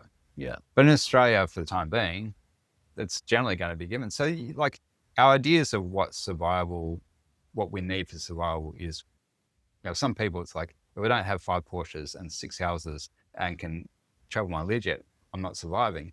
And other people it's oh, I ate today. That's awesome. I'm surviving. Different baseline. Yeah. So I think for me, it was a recalibration of lots of things. One of them was my pace of life. I remember a year today walking down the main street and just realizing I was walking way faster than everyone. And I went, actually, I'm going to slow down a bit. And that kept on happening over years. And eventually it's now and then I realized, wow, these people were walking faster than me. And then I realized that I'd slowed down to a pace that was right for myself, but also that the culture of Lennox had changed. And there were more city people coming in at that time. But the slowing down was a big part of creating more space in my life so that I could enjoy my life a bit more. Because up until that point, everything was about work, mate. It was work. I would tattoo all day. I'd come home if I, make sure my daughter and my partner are okay. And then I'd draw again till like 2 a.m. And then I'd get up. And there's a cycle. So it was like the first year of Arky's life, maybe? Yeah. Yeah. First year was similar to that. And then from there, when I got back up, because when we moved up north, I was like, I'm taking a month off. Yeah. Like, I'm just like, we've got cash, like, we're sweet, taking a month off. Yeah. And we did, and it was good to a point. Eventually, Aki's mum and I decided to separate. It's a different story. But, like, when we're good friends now, it's all sweet. But it was just, there was big changes making that move. It was huge changes in many ways. Dimensions. Multiple dimensions. Yeah. And it's possible some of those changes might have taken place in the city, but the space up there was far more nurturing in terms of like taking me back to my roots in some way. I come from a regional rural area with lots of space and things are a bit quieter, not so much traffic.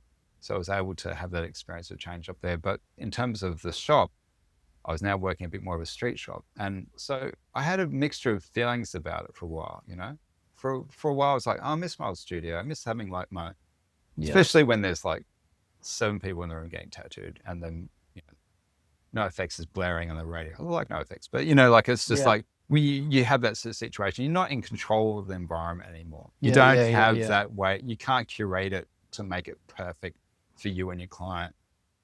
And I kind of missed it for a while. And then I started to really, really love the experience of coming in and having, these other tattooists, and we're talking about stuff, and then people from the community popping in and out all the time with their kids or without the kids. And then after a while, seeing generations of families coming and getting tattooed, which, I think a lot of those old shops in certain areas like Pete, Blacktown and, Dutchy out at Liverpool, they would have had the experience. And same with Pete Davison up in Lismore and Byron.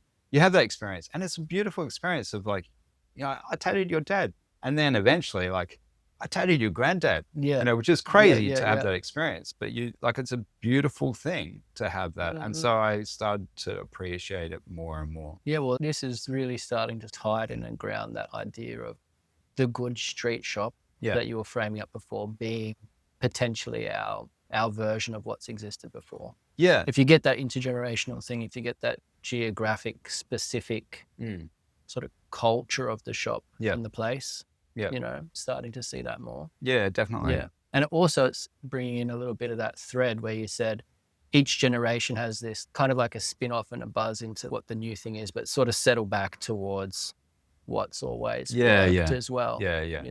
I mean, I think it's the same. Like your own little arc of that almost. It's like, wow, okay. Well, I mean, we see kids do it, like they get through their teenage years and they revolt against their parents and they eventually come to realize that a lot of things that your grandmother used to say is like legit. You know what I mean? Like, your I can remember my grandmother saying, you got to be careful of the people that you hang out with. And it's like, do you? I don't know. Like, and then you have this whole experience of your 20s and then you realize, when I was hanging out with that person, we got into shit lots of times, or that person got me in lots of fights. That woman caused lots of chaos. Like, this person saved my ass multiple times. Exactly. Or whatever it is. Yeah. Totally. It's not all negative. Of course, you have that situation where like, that person had my back every time, or that person, I feel really alive and something more intelligent when I spoke with that person. So you have these experiences where that type of bleed through. Yeah. So it just gets to the point, obviously, when you get older, where you have the beauty to be able to,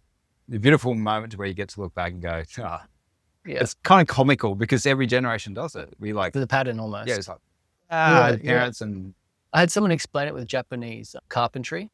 Yeah, right. It's like, they do those huge wooden structures that are like 700 plus years old. Yeah. All the joints, no nails, no glue. Yeah. And the new carpentry entrants are trying to reinvent the joins. Yeah, right. So they'll spend 10, 20 years in the very methodical way, thinking and, fully applying themselves, creating new things. Yeah. And the structures don't seem to last or work as well. And they end up doing the joins you learned at the start that have been there forever. Yeah. Everyone comes through and invents their thing. And but you need to learn this first because that's where you're going to end up. Basically. Well, I almost feel like humanity has that cycle. Yeah. We do it. We depending on which historian and Yeah. which academic you talk to, like, but you know, we go through a certain phase and we go, yeah, that didn't really work. We'll go back to this because it works. Yeah.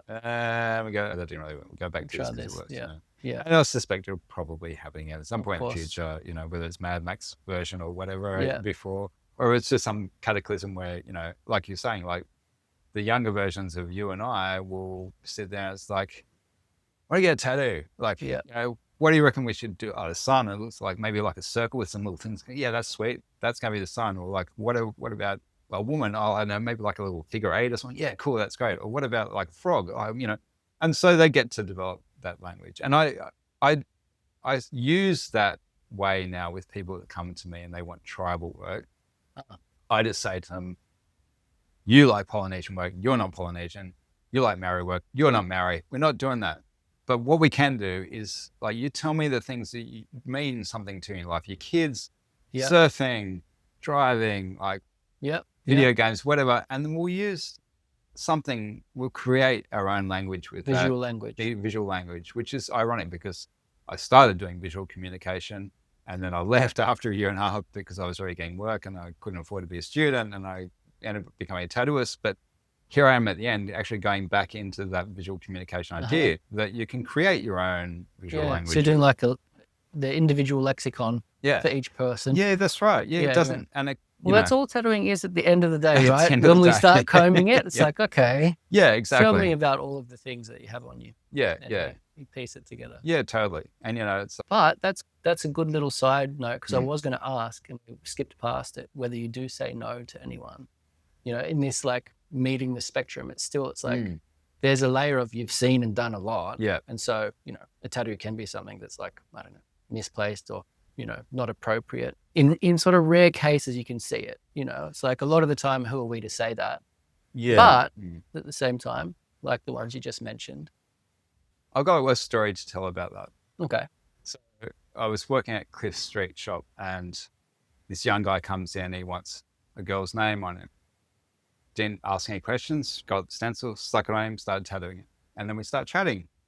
I was like, so, you know, is this your girlfriend or your mum or something? He goes, oh, no, it's not my mum. That's not my girlfriend. I was like, okay, cool. Yeah. And I said, yet. And he goes, yeah, well, like, she's not my girlfriend yet, you know, but, you know, like, he's preempting it. I really, really like her. I was like, oh, great. Well, like, how long have you guys been friends? And he was just like, well, we're not really friends just yet. And of course, in the situation where I'm doing this tattoo, if I'd had this information before I started, I probably would have had a conversation like, dude, what the fuck are you doing? But in that situation, I was like, all I could do was finish the tattoo. And I finished the tattoo thinking, I just tattooed a stalker. I hope the chicken I hope everything will be okay. Years later, at Cliff's second shop, which was in a different location, I was telling this story about this scenario. I went upstairs. Someone came in from downstairs. Josh, you got time for a walk in? Do you want to do this cover up? Sweet. Yeah, no worries. Send them up. This guy walks up and we sit down and he goes, what do you want to cover? And he goes, oh, this. And he lifts it up. And it's that guy. You're covering the girl's name. I'm covering the girl's name. So we have a conversation. I said, mate, like, what was going on? He said, I was so naive and I had I was really not in a good place. And, you know, you probably thought I was a stalker or something. I was like, yeah, I did. I thought you were a stalker. He goes, oh, no. I said, did you end up becoming friends? He goes, oh, yeah, we became friends. And we were kind of cool and everything. And then one day I told her about the tattoo and show and she freaked out and she never saw me again. I was like, well, that makes sense, you know, like, yeah. Anyway, we covered the tattoo. He was happy and that moved on. But in terms of like, do I ever say no? I have said no to some things. I had a young guy come in, he wanted a swastika in the middle of his forehead.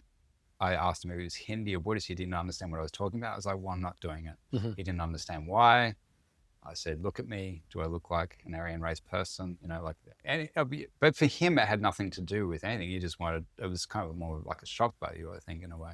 So I said no to that. I've said no to people who were so adamant about getting something really, really horrible tattooed on them that I was just like, I can't do that. Like, it's just everything about it says no to me. Yeah. And then there's occasions where I've spoken to people and they've very obviously been in psychological distress or moments where they were doing something that I was almost certain they were going to regret. Yeah. And I said no to them. So I've had these conversations with other people, and sometimes like, it's their decision, their adults. I'm there to do whatever. And I get that. But for me, it's more about, it's got nothing to do with them. It's got to do with me when it comes to those decisions. It's like, do I want to be part of this or do I not? And I want to be part of it if, you know, and you never know. Some people may regret the tattoo in 10 years' time, or even like 2 years' time or 6 months' time. You don't know. You don't know. Yeah. So there's part of it that you never really understand. But I generally get a feeling, you know, you develop instinct after a while, and you kind of, you get a feeling like, I think this would be sweet. Yeah. Sometimes you're like, this may not be sweet, but it might be sweet. So I'll do it. It's okay. Yeah. And then sometimes it's just like, there's a blaring no. There's like this is just wrong in every way. And you get a feeling for it. It's not just you. It's like everything around you is saying, this is not right. Not right. Yeah. And I had an experience of that recently, and sadly, I was talked into it by the person. And it was a client who had ongoing years of mental health issues. We were covering up lots of scars on their arms. And one day they came into me like, I want to do this tattoo. It's about my psychological distress. And it's pretty dark, but I want you to do it. And it was, you know, a human kind of bound up and gagged, and then like multiple masks. And it was a very, very intense imagery. But I had a conversation with them. I said, like, are you, like, I'm worried about doing this because I'm worried that you will look at this in the future, knowing your mental health, and you understand, you've told me about it. I'm worried that you will see this image in the future and it might trigger some sort of event in you that will be detrimental to your health or the health of others around you. And we had a whole conversation about it, and they were really adamant that if they didn't get it, that they would be more likely to cut themselves, et cetera, et cetera. And I said, can you please talk to your psych about it and then come back and talk to me about it? And we went through this process, and eventually, you know, I don't think the psych really, you never know what that conversation was or if it was even talked about it, but eventually like, oh no, it's all fine, it's all sweet. And I did the tattoo, and then I didn't see them again. And I don't know for certain what happened. Could have been anything. They could have been a car accident. They could have been like, they just want to get tattooed anymore. They haven't had any money, or someone in the family died. You don't know. But in that situation, I feel like it's, I think it's true of all tattooing. It's a bordering on the edge of madness most of the time, in one way or another. It sounds silly. It sounds like a bit dramatic. I get it. It sounds dramatic, but you know, you're dealing with people who are often doing something that was going to change the outward appearance of their body. They choose all sorts of imagery. They're like, why the hell do you want a headless chicken in your leg? You know, or whatever it is, you know, and it seems to be absurd and like kind of has a great deal of lunacy in it. But I mean, I love that part of it. I think anyone who is in tattooing understands that's part of the magic of tattooing, that it's completely absurd. Yeah. Like the fact that we can put all these like fun, isn't it crazy? Portrait of Einstein with a third eye, you know, like graffiti, like flying eyeballs, like the most ridiculous sorts of things. Like it's not going to change your life forever. And you know, the people that come in and they say, oh, you know, this guy got a tattoo and changed my life forever. It didn't. The tattoo didn't change your life. No, your life was changing already. Your life was changing already. Tattoo paralleled it. Yeah, exactly. Gives you a point in time to reflect on. Yeah. And or you had an experience with the person, and that might have facilitated the change, but it's not the tattoo that changed. Yeah. So, you know, for anyone who has an illusion that they go and get tattooed on something, they're going to be cooler or better or like, you know, fancier or sexier, it's not the case. It just doesn't work that way, you know. I think that is part of the magic of it. And like burning those illusions away for a lot of people. Yeah, true. And I think as a tattooist who wants to be busy, you don't want to burn too much because they won't get tattooed at all. when I have people come to me to get tattooed, there's always a certain amount of lightness that I bring to the scenario. It's like, we're going to do this. It's going to be fun together. We get to talk about what it means. If it's, and some people it's like, this dog meant everything to me. He's passed away last week and I'm going to cry when I see the tattoo. It's like, that's totally fine. But I'm still going to approach it in a way that's like, I'm still going to be playful with it because I feel like. So you try and hang on to to something that's lighter. Well, it's not sort of saying hang on. I think it's just like, I have the capacity to do that, in any situation where, someone comes in that's like, I had this, it was a very triggering story for me when I was tattooing this guy. He had a young daughter. He was a doctor. And, I feel okay sharing the story because there's no names involved. And anyway, this guy was a doctor. His young daughter was an infant at the time. Something happened and he was with her and he couldn't save her life. And he was investigated for a year afterwards, which destroyed him, destroyed his marriage. He hit the road. He was traveling and he ended up in Lennox and he came and he wanted to get a tattoo. So he was there and this is a really, really, really heavy story, and I don't have any one approach. That's not when I say approach people with lightness. That's my starting point, Yeah. It's like, hi, how are you doing? Like, what are you here for? Like, you just do the small talk. It's the same as any relationship. Yeah. But the thing with tattooing is it's like you go from like, hi, how are you, everything doing is like deep intimate dive stuff Yeah. really quickly. Yeah. It's like you have so many deep relationships in tattooing. Yeah. And I think it's something that a lot of people who step into tattooing might not be psychologically or emotionally prepared for, but it happens. And it's one of those things I think can send people one way or the other, or people into drugs and alcohol to deal with it, all many different ways of managing that sort of space. You mean artists? Artists. Yeah. So we start with, hey, how you doing, everything? But when we sit down, he's telling the story and I'm weeping. Like it's having an emotional effect on me. But the thing is, I'm starting with lightness. And then at the end, there's going to be a certain connection that has light to it, and even when you're doing really heavy tattoos for people that have got deep kind of emotional connections, you finish and if you treated the person well and if you're not an asshole, generally there's going to be a sense of what you could describe as love between you and this person. It's a sense of like there's light there, there's a sense of life and joy in a way, even with things that are really deeply emotional. If there's not a sense of light and joy, but there's a sense of love and connection there. It's like a connection has been formed. That has the person leaving the shop a little bit lighter than when they came in one way or another. And I think, endorphins, all that sort of take place and, achieving something and going through hardship, that all those are part of the process. But I don't want to approach anyone that comes in as like, how much money am I going to get out of this person? Or are they going to want to do the thing that I really want to do? I'm not that way inclined, and which speaks back to the idea of working a street shop and wanting to do anything is I don't want my reason or the baseline of the way I approach a conversation with someone as being, can I get a good photo for my portfolio? Yes. I don't want it to be that. And I don't want it to be, how much money can I get out of this person? Yes. Because if I do any of those two things, I'm doing a massive disservice to me and the person, and the experience won't be anywhere near as rewarding for either of us. And so speaking back to the, you specialize, I got known for doing Japanese work because I went and worked with Horiyoshi and I was doing Japanese work at a time where there weren't many people doing it. I had some understanding of it. I studied it to a certain degree. And I got known for it in Sydney because there weren't many people and I had that big waiting list. But then when I came up north, I still loved doing Japanese work so much, but my focus shifted to more about just looking after people that walked in the shop. And not only that, because then I became a business owner, it became like looking after the people that walked in the shop, looking after my business partners and looking after the people that worked with me, because I had the capacity to do it. And not everyone has that capacity to do it. Some people are caught up in their own minds or their own struggles and their own stresses. I'd had enough of that in my life and been through enough in my life. Things being down, people dying, all sorts of things, me dying and being revived, all sorts of stuff happening.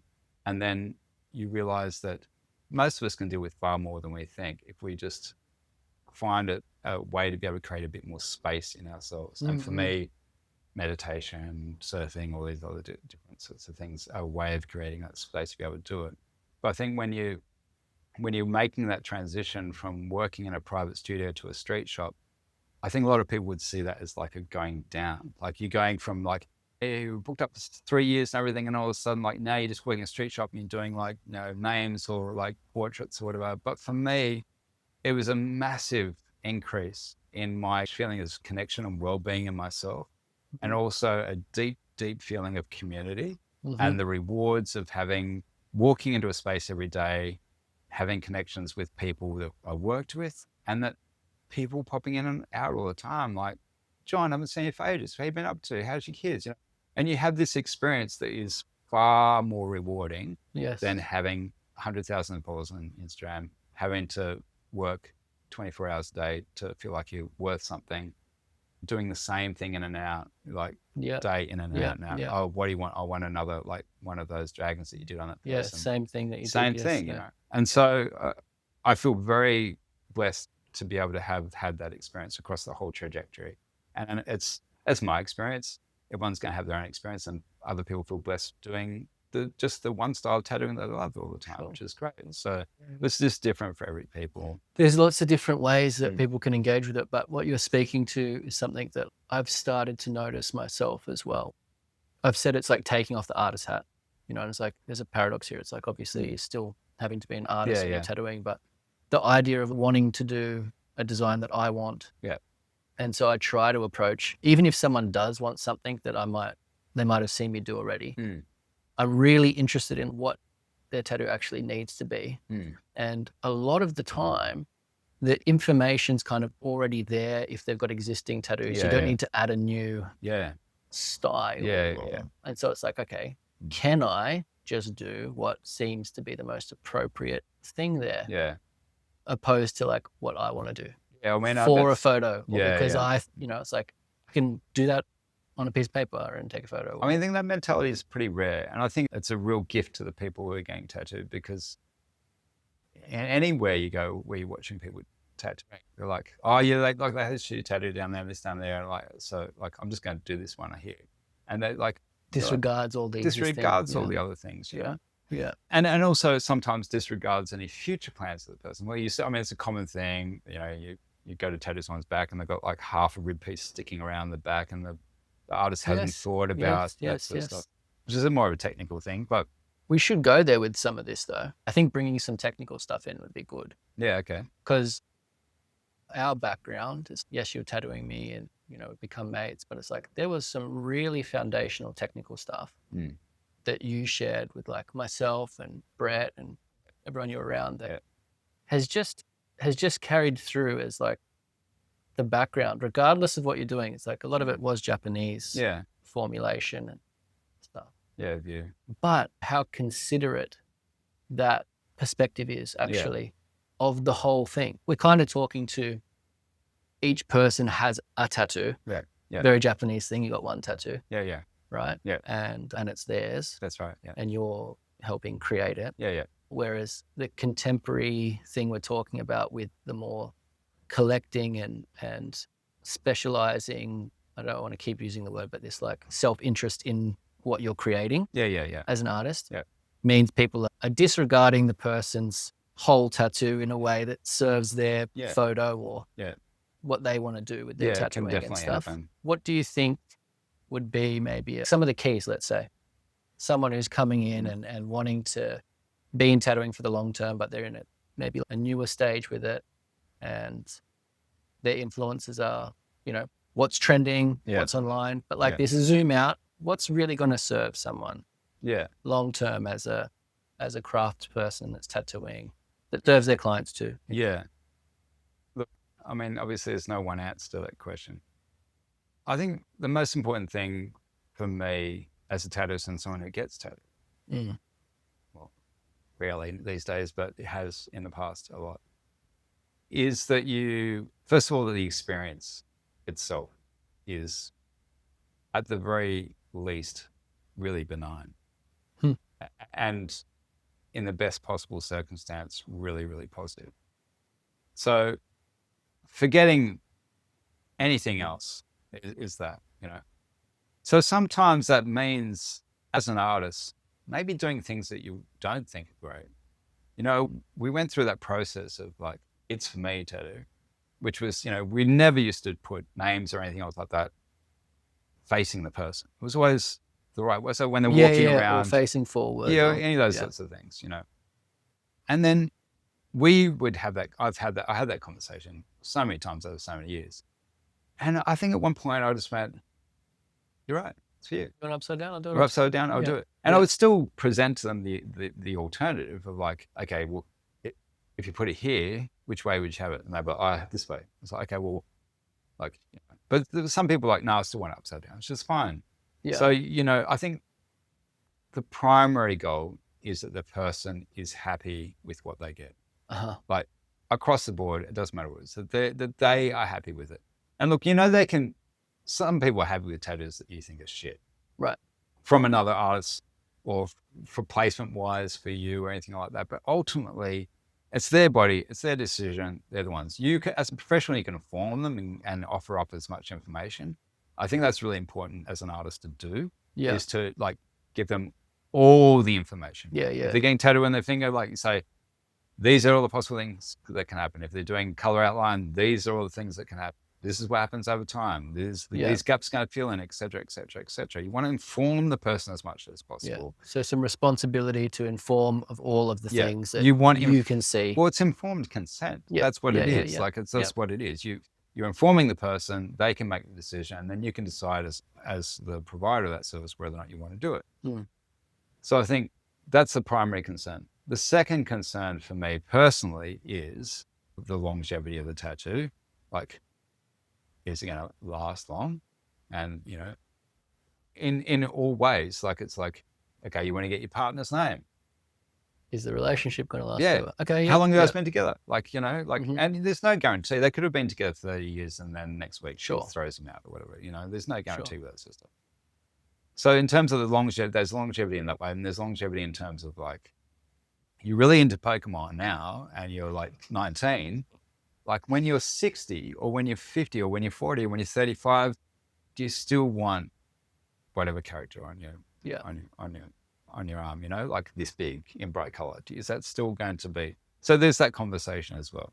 And then beyond that, it is, what have you already got? Let's have a look at what you got. Are you happy with that one? Do you like it? Do you want to cover it up? Do you like, or what about that one? Are you happy with the style?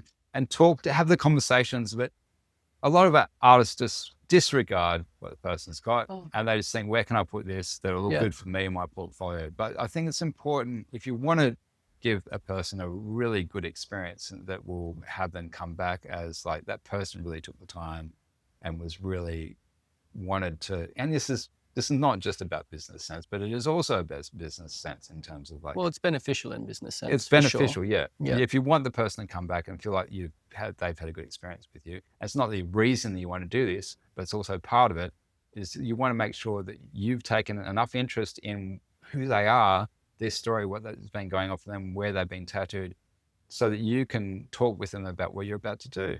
So I think in terms of that tattoo, that, you know, if they've got some crappy little thing under here, who did that? Do you like it? Like, you know, what's going on? Because sometimes it'll be like, oh, that thing, fuck it, just drives me crazy. I want to cover it.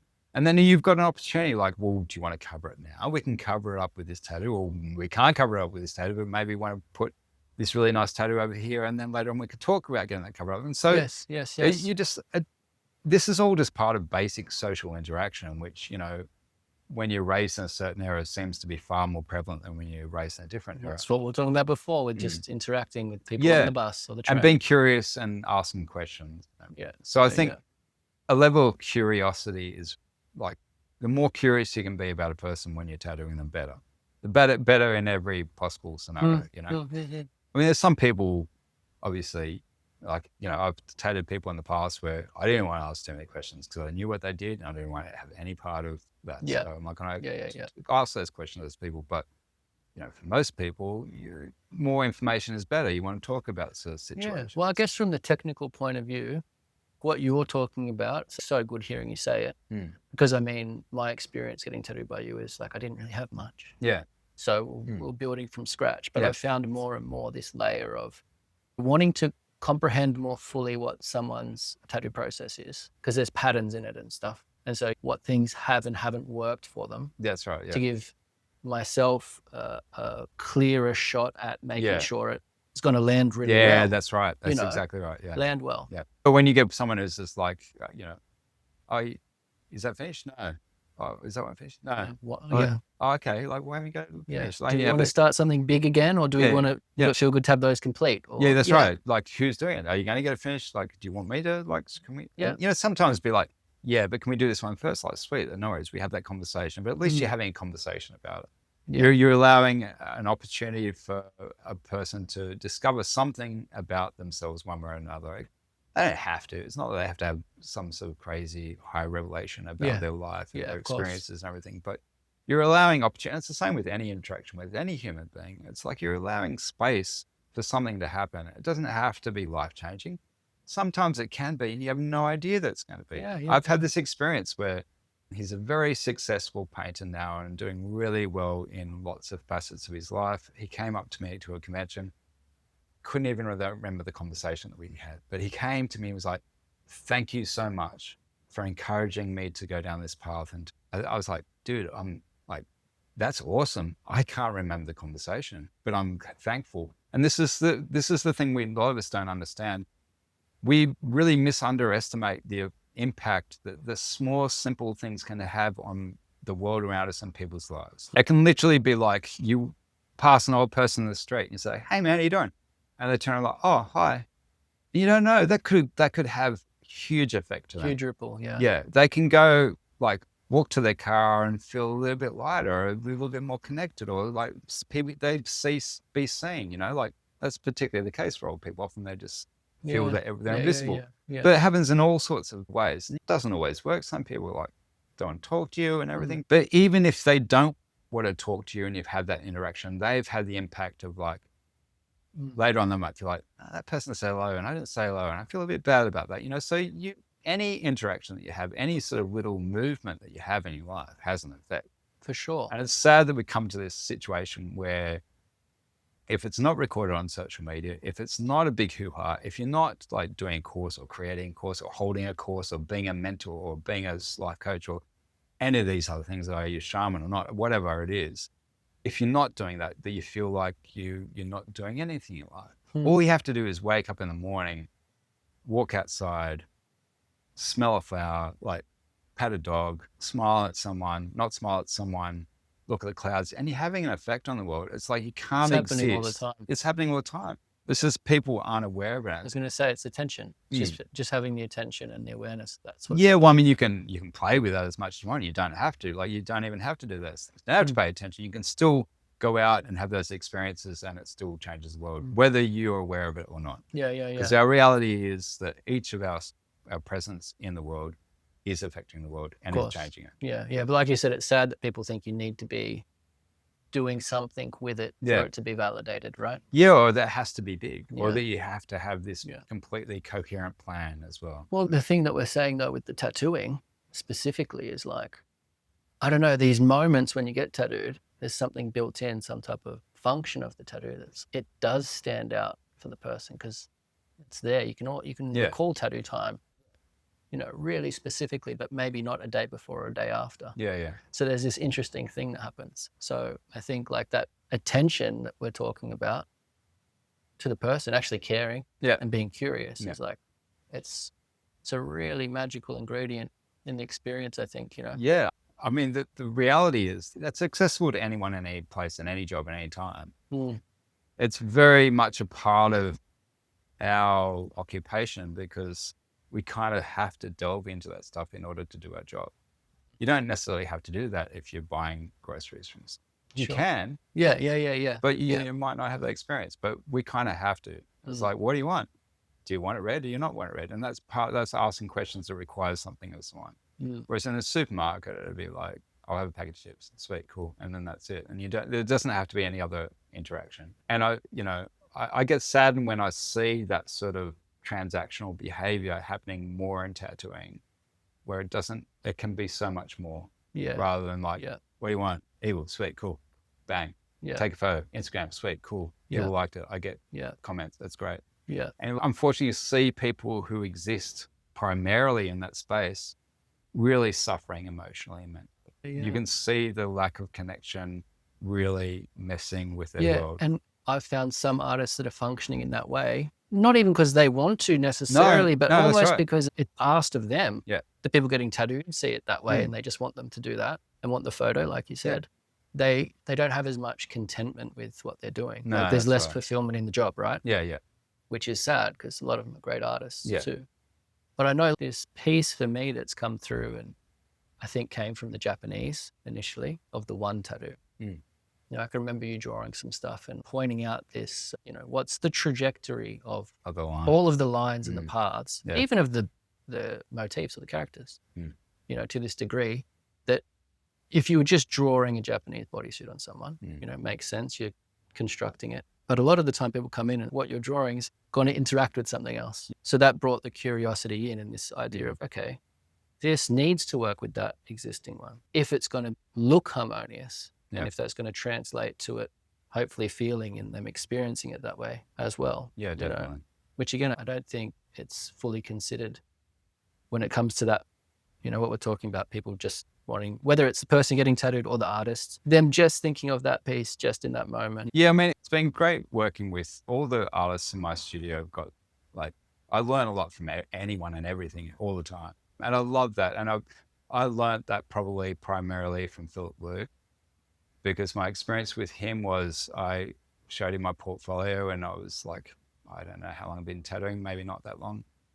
And he was working. He stopped, he took off his gloves, he sat down and he took his time looking through every one of my pieces. And occasionally he'd point something out. I really like that.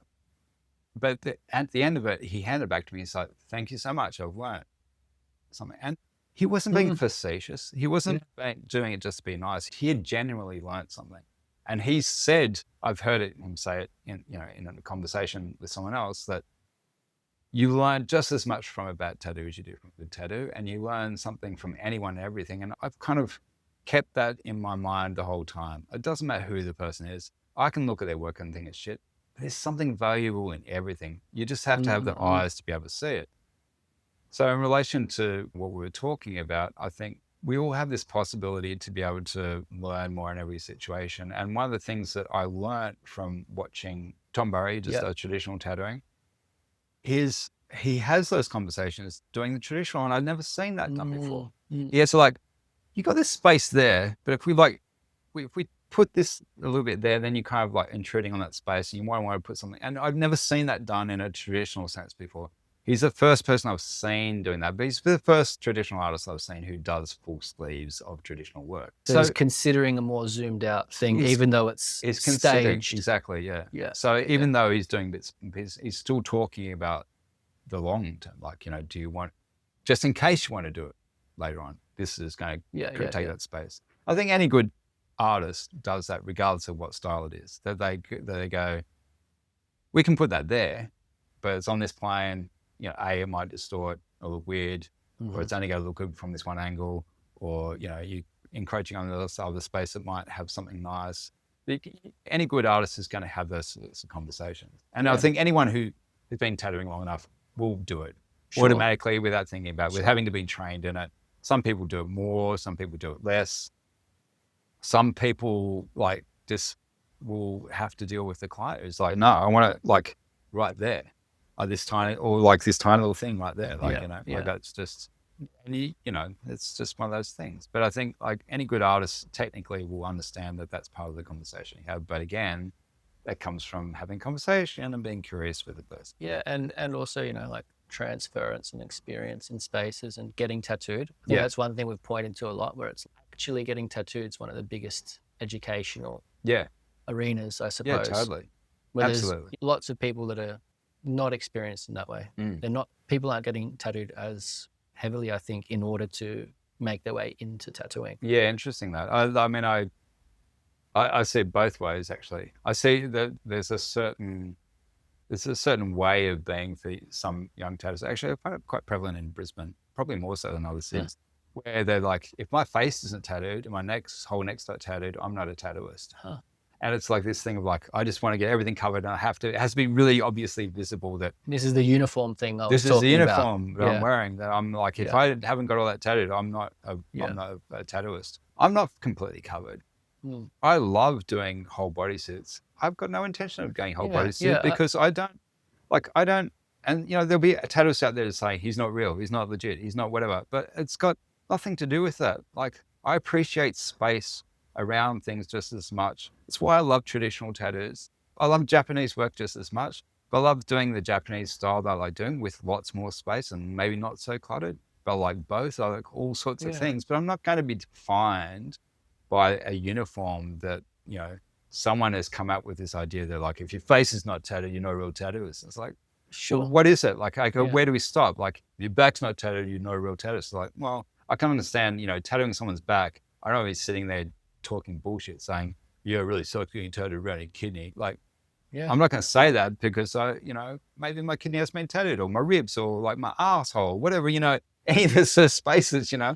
Yeah. But it comes back to this whole thing of like, I don't feel like I ever have to, I'm not going to be put in a box or like completely, like you know, said, from day dot. Yeah, from day dot. I'm still not going to do it. I don't give a fuck what other people think. I ruminated on it a little bit after our last phone call when I asked if you've been tattooed lately, and you're like, I don't feel like the need to prove anything can get tattooed anymore. Yeah.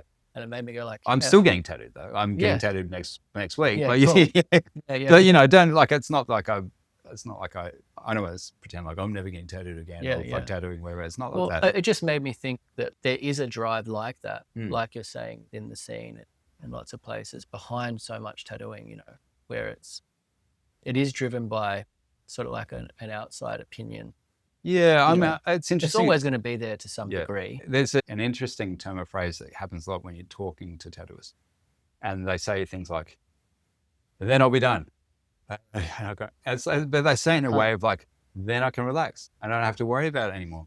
And I find it intriguing that it's just like, no one's forcing you to do this. You don't have to do it. I mean, sometimes it might be like, that's my goal and I want to get there and then I'll be, you know, content. I feel satisfied. I'll feel satisfied and I feel content and then I don't have to. Yeah. But I often think about it in terms of like, is that impetus coming from you or is that coming from what you perceive a tattooist should be? Should be. I'd be having conversation with any of my colleagues saying, yeah, there's people who tattoo have got no tattoos. Fuck that. I'm one of those people. I'm the same thing. You shouldn't. I feel like, don't be a tattooist if you're not willing to get tattooed. Yeah. Even though one of the best tattooists in Japanese culture had no tattoos himself, Horiyoshi too. It was not part of the Nakano's line. It's not part of Horiyoshi's 3 line. It was a different group. But he had no tattoos. But he did the most amount of bodysuits, the most incredible bodysuits ever. But his father said, you're only allowed to tattoo if you never get tattooed yourself. And he made that. Wow. The honorable discipline line. Yeah, that's right. Yeah. But he followed through. And so he had... Anomaly though. Anomaly, totally. And you can't say that, I mean, his work ethic and the amount of work is like he's a benefit to the community at large. Yeah. But most of us don't want to go see a dentist that's got no teeth Yeah, it's that idea of not being able to fully comprehend something by rejecting it. Like even Horiyoshi 2 that you just spoke about, there'd be a layer of something that's unknown because he hadn't received tattoos. There's that layer, even though he achieved what he did. But I think to speak of that, I think his experience of doing so much work, so consistently being prolific. And so prolific is he would have a very solid understanding of what people go through just from observation. He's not having that experience himself. And then I guess we start speaking about, well, do we have to have a direct experience ourselves in order to truly understand something? And some people would say, you're wiser if you can observe what's going on and see like, no, I don't have to do that. Because I saw someone else doing it, I'd fuck their life and I would do it. I'm not talking about tattooing here. I'm just talking just generally. Yeah. Do I need to walk that path? Do I need to walk exactly. But in terms of tattooing, I think it makes sense because you get to understand like, oh yeah, when you're at the 4th hour, like when they're doing that wipe, that's fucked, you know, or even like, right, you finish the tattoo and they're like wiping it 10 times. And it's like, it's not necessary. You get to have an understanding of what's comfortable with your client, which I think why as a tattooist, it's worthwhile. Oh yeah. If you don't keep it foremost in your mind to get tattooed occasionally to understand like, oh yeah, this is what we put people through. Yeah, remind yourself. And for me, I've spaced it out over many years, and some of that had to do with like serious health concerns, which over the years I've managed to get around and sort of rectify, but I couldn't for a long time because my immune system get tattooed at all. But now, I'm able to, like, small bits and pieces, be able to do it. But it doesn't have to be much. You don't have to get like your whole, like, you don't have to get your scrotum tattooed to understand that it's painful. You know what I mean? Like, you can get one of my tattooists did, like, just dots on my fingers and my toes like not long ago. Yeah. Freaking hurt. Yeah. I mean, it's like they're tiny, you know, and they took no Yeah. time at all, but it's like on your nail bed, so it's pretty brutal. And that's nothing, but I've sat through 5 hours tattooing multiple times. I understand the process and what it's like and then where your head goes. And how at some point when you're doing those long sessions, you are doing absolute battle internally. It's like, why am I doing this? Like, what's the point of this? This is stupid, you know, all the sorts of things. Understanding that terrain for people, I think so valuable. Absolutely. At the very least, tattooists have that experience if that's what you're doing to other people. If you're only doing small tattoos ever, you're never doing anything big, get a couple of small tattoos and bits and pieces. And you see lots of younger tattoos, they got little bits and pieces. Doing some hand poke or hand poke stuff.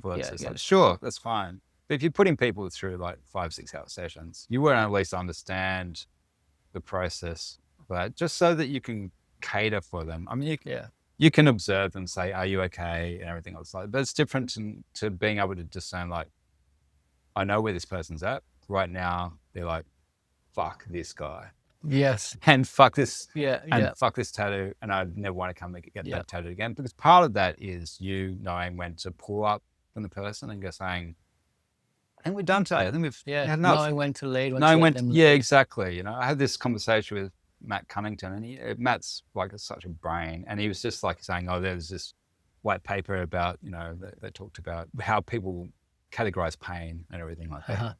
And anyway, long story short is he was saying, so when you're doing a big tattoo, pick a spot that's going to be almost painless. For the last 30 seconds or last minute, last 5 minutes, just pick that. He said the chance of it coming back will be exponential, as opposed to finishing on like, I just want to do this one last little cherry blossom, like under your armpit or on your ribs or whatever. Like, and then the memory is just, and then like the last thing that they feel is that's the strongest memory. Which is the case of most of our memory, really. Those experiences as well, you get to understand those, and it informs the way you practice, and it makes the overall experience of the person slightly more comfortable. It's never going to be completely comfortable when you're doing big areas. No, it's not. That's part of it. Even though lots of people are skirting around it these days, the numbing stories. Well, kind of numbing cream is one of those things that, you know, like there's lots of people all going under anesthetic these days. I think since that guy died, I think they pulled back from that a little bit. I don't know how insurance works with that or how much they charge. I think a lot of it depends what country you're in. Well, you know, when you got NBA players and they've got lots of money to burn, you can charge them lots of money. The numbing cream thing, look, I don't really care. Like a person's they want to come in for this first time they got numbing cream. I don't care. Sure. You know? Look, if it's a small tattoo, it'll probably work. Big. I know what they're in for. It's just going to hit them later. That's right. It's going to hit them later harder, or they're going to find that some spots work, some spots didn't, and that's going to be really uncomfortable because the variance between the two is so great. I'm not super opposed to it. I honestly don't find there's any technical difference in healing or anything like that. Like some people say, oh, you know, they heal worse, and some people like their skin's harder to tattoo, and I don't find any of that sort of stuff. But when you get someone who's so used to having numbing cream and they're coming in and doing larger sets, and then all of a sudden they're coming in and like their cream's worn out or they couldn't get any of that, and you know, that affects the process for them. But I think a lot of people have been tattooed a lot and have used numbing cream, understand the limits of it. You have limits. It's only going to work for a little while and it's going to feel really bad. So either like, oh, I just want to get an hour session today, whatever, to do my ribs or my armpit or wherever. Or it could be like, you know, I'm not going to use it all. And it's different for everyone. Endorphins. It's different for everyone. Yeah. I've seen, especially when I was at Lighthouse, there was people that had a bit of a reliance on it. And I saw it be really effective for them. Get through things. Nath used some with me. He's like, we're just going to do this. And, you know, maybe because I moved or something. I'm going to get to help him almost. I think that's the thing. For some artists, it can be like, I don't want to feel like I'm like absolutely crushing this person's soul when I tattoo the back of their ass crease. So Yeah. I'm going to use I want you to use Numbing. They come from that place. Yeah. I found I had bad responses to it. Yeah. With it coming later. Yeah. Actually was Worse. Not good for me. Yeah. But I saw lots of people use it effectively. So. Wanku, he had it on his whole back and he had to go to hospital. Oh, did that happen to him? I saw it happen to someone else. Yeah. Well, he was getting heart palpitations and he had a grain out and felt sick. Yeah. I watched it happen to another guy. Had his whole leg wrapped. Yeah. I mean, he came in from 4 a.m. with it wrapped, and then it was like, if you're gonna do it, he's not okay. Don't do it in big areas. Yeah, and around sort of these areas, armpits, and yeah. But hey, I'm gonna bring it to a close because we've been chatting for ages, and it's been 3 amazing. hours, Yeah, thanks everyone. But generic closing prompts. If you were to speak to like a younger version of you entering the tattoo scene and culture in our current day, what advice would you give? Current day. Yeah. That's a tricky one. It's changing quick. It is. It's changing really quickly. I would say don't expect it to be a fast track way to lots of money and lifestyle, because that's going to be changing really quickly in the next few years. Yeah, people are already experiencing it now. Yeah. Only do it if you absolutely adore people. Like if you don't adore and love people, forget about it. Just don't do it. Like go do something else. There's lots of things you can do where you don't need to do it. But if you do love people genuinely and you like talking to them, you love social interaction, you love being curious about people's stories and things like that, great, do it. I think anything else is like a qualitative response to the question, which would be like, it's just so variant on so many things. So I think it just comes down to just don't try and be someone you're not. Like, if you're a nerd and you love Pokemon, like, sure, just like be a nerd and do Pokemon tattoos. It's sweet. It's fine. You can do that these days. Don't expect it to change everything. And like, it's not the occupation that suddenly makes everything great, or you more popular or sexier or better or in any way. Don't romanticize it. Don't romanticize it. Look after yourself as much as possible. I think something that really is lacking in tattoo education generally is self-care. Yes. Because there's so many aspects of it. You're dealing with people in a very strong, let's not even go to the energetic space, let's just talk basic emotional and psychological ways, and there's a lot of pressure on you, and you're dealing with people who aren't always in the greatest places. So develop some sort of routine of self-care, whether it's just like go to the gym once a day or 3 times a week or whatever. Try not to take too many drugs and alcohol, which, for some people they're rock stars and they can do that really well. But for other people, it's probably best for your nervous system if you don't do that. Yeah, I think that's a really good piece to put out. We've touched on it a little bit, where what you get exposed to tattooing can be a lot. So you do have to look after yourself. And it's very easy, I think, in the tattoo space to slip into a lifestyle that's fast. And if you look at social media, you just think everyone's working all the time. But the really, really good artists, they're committed and they're consistent.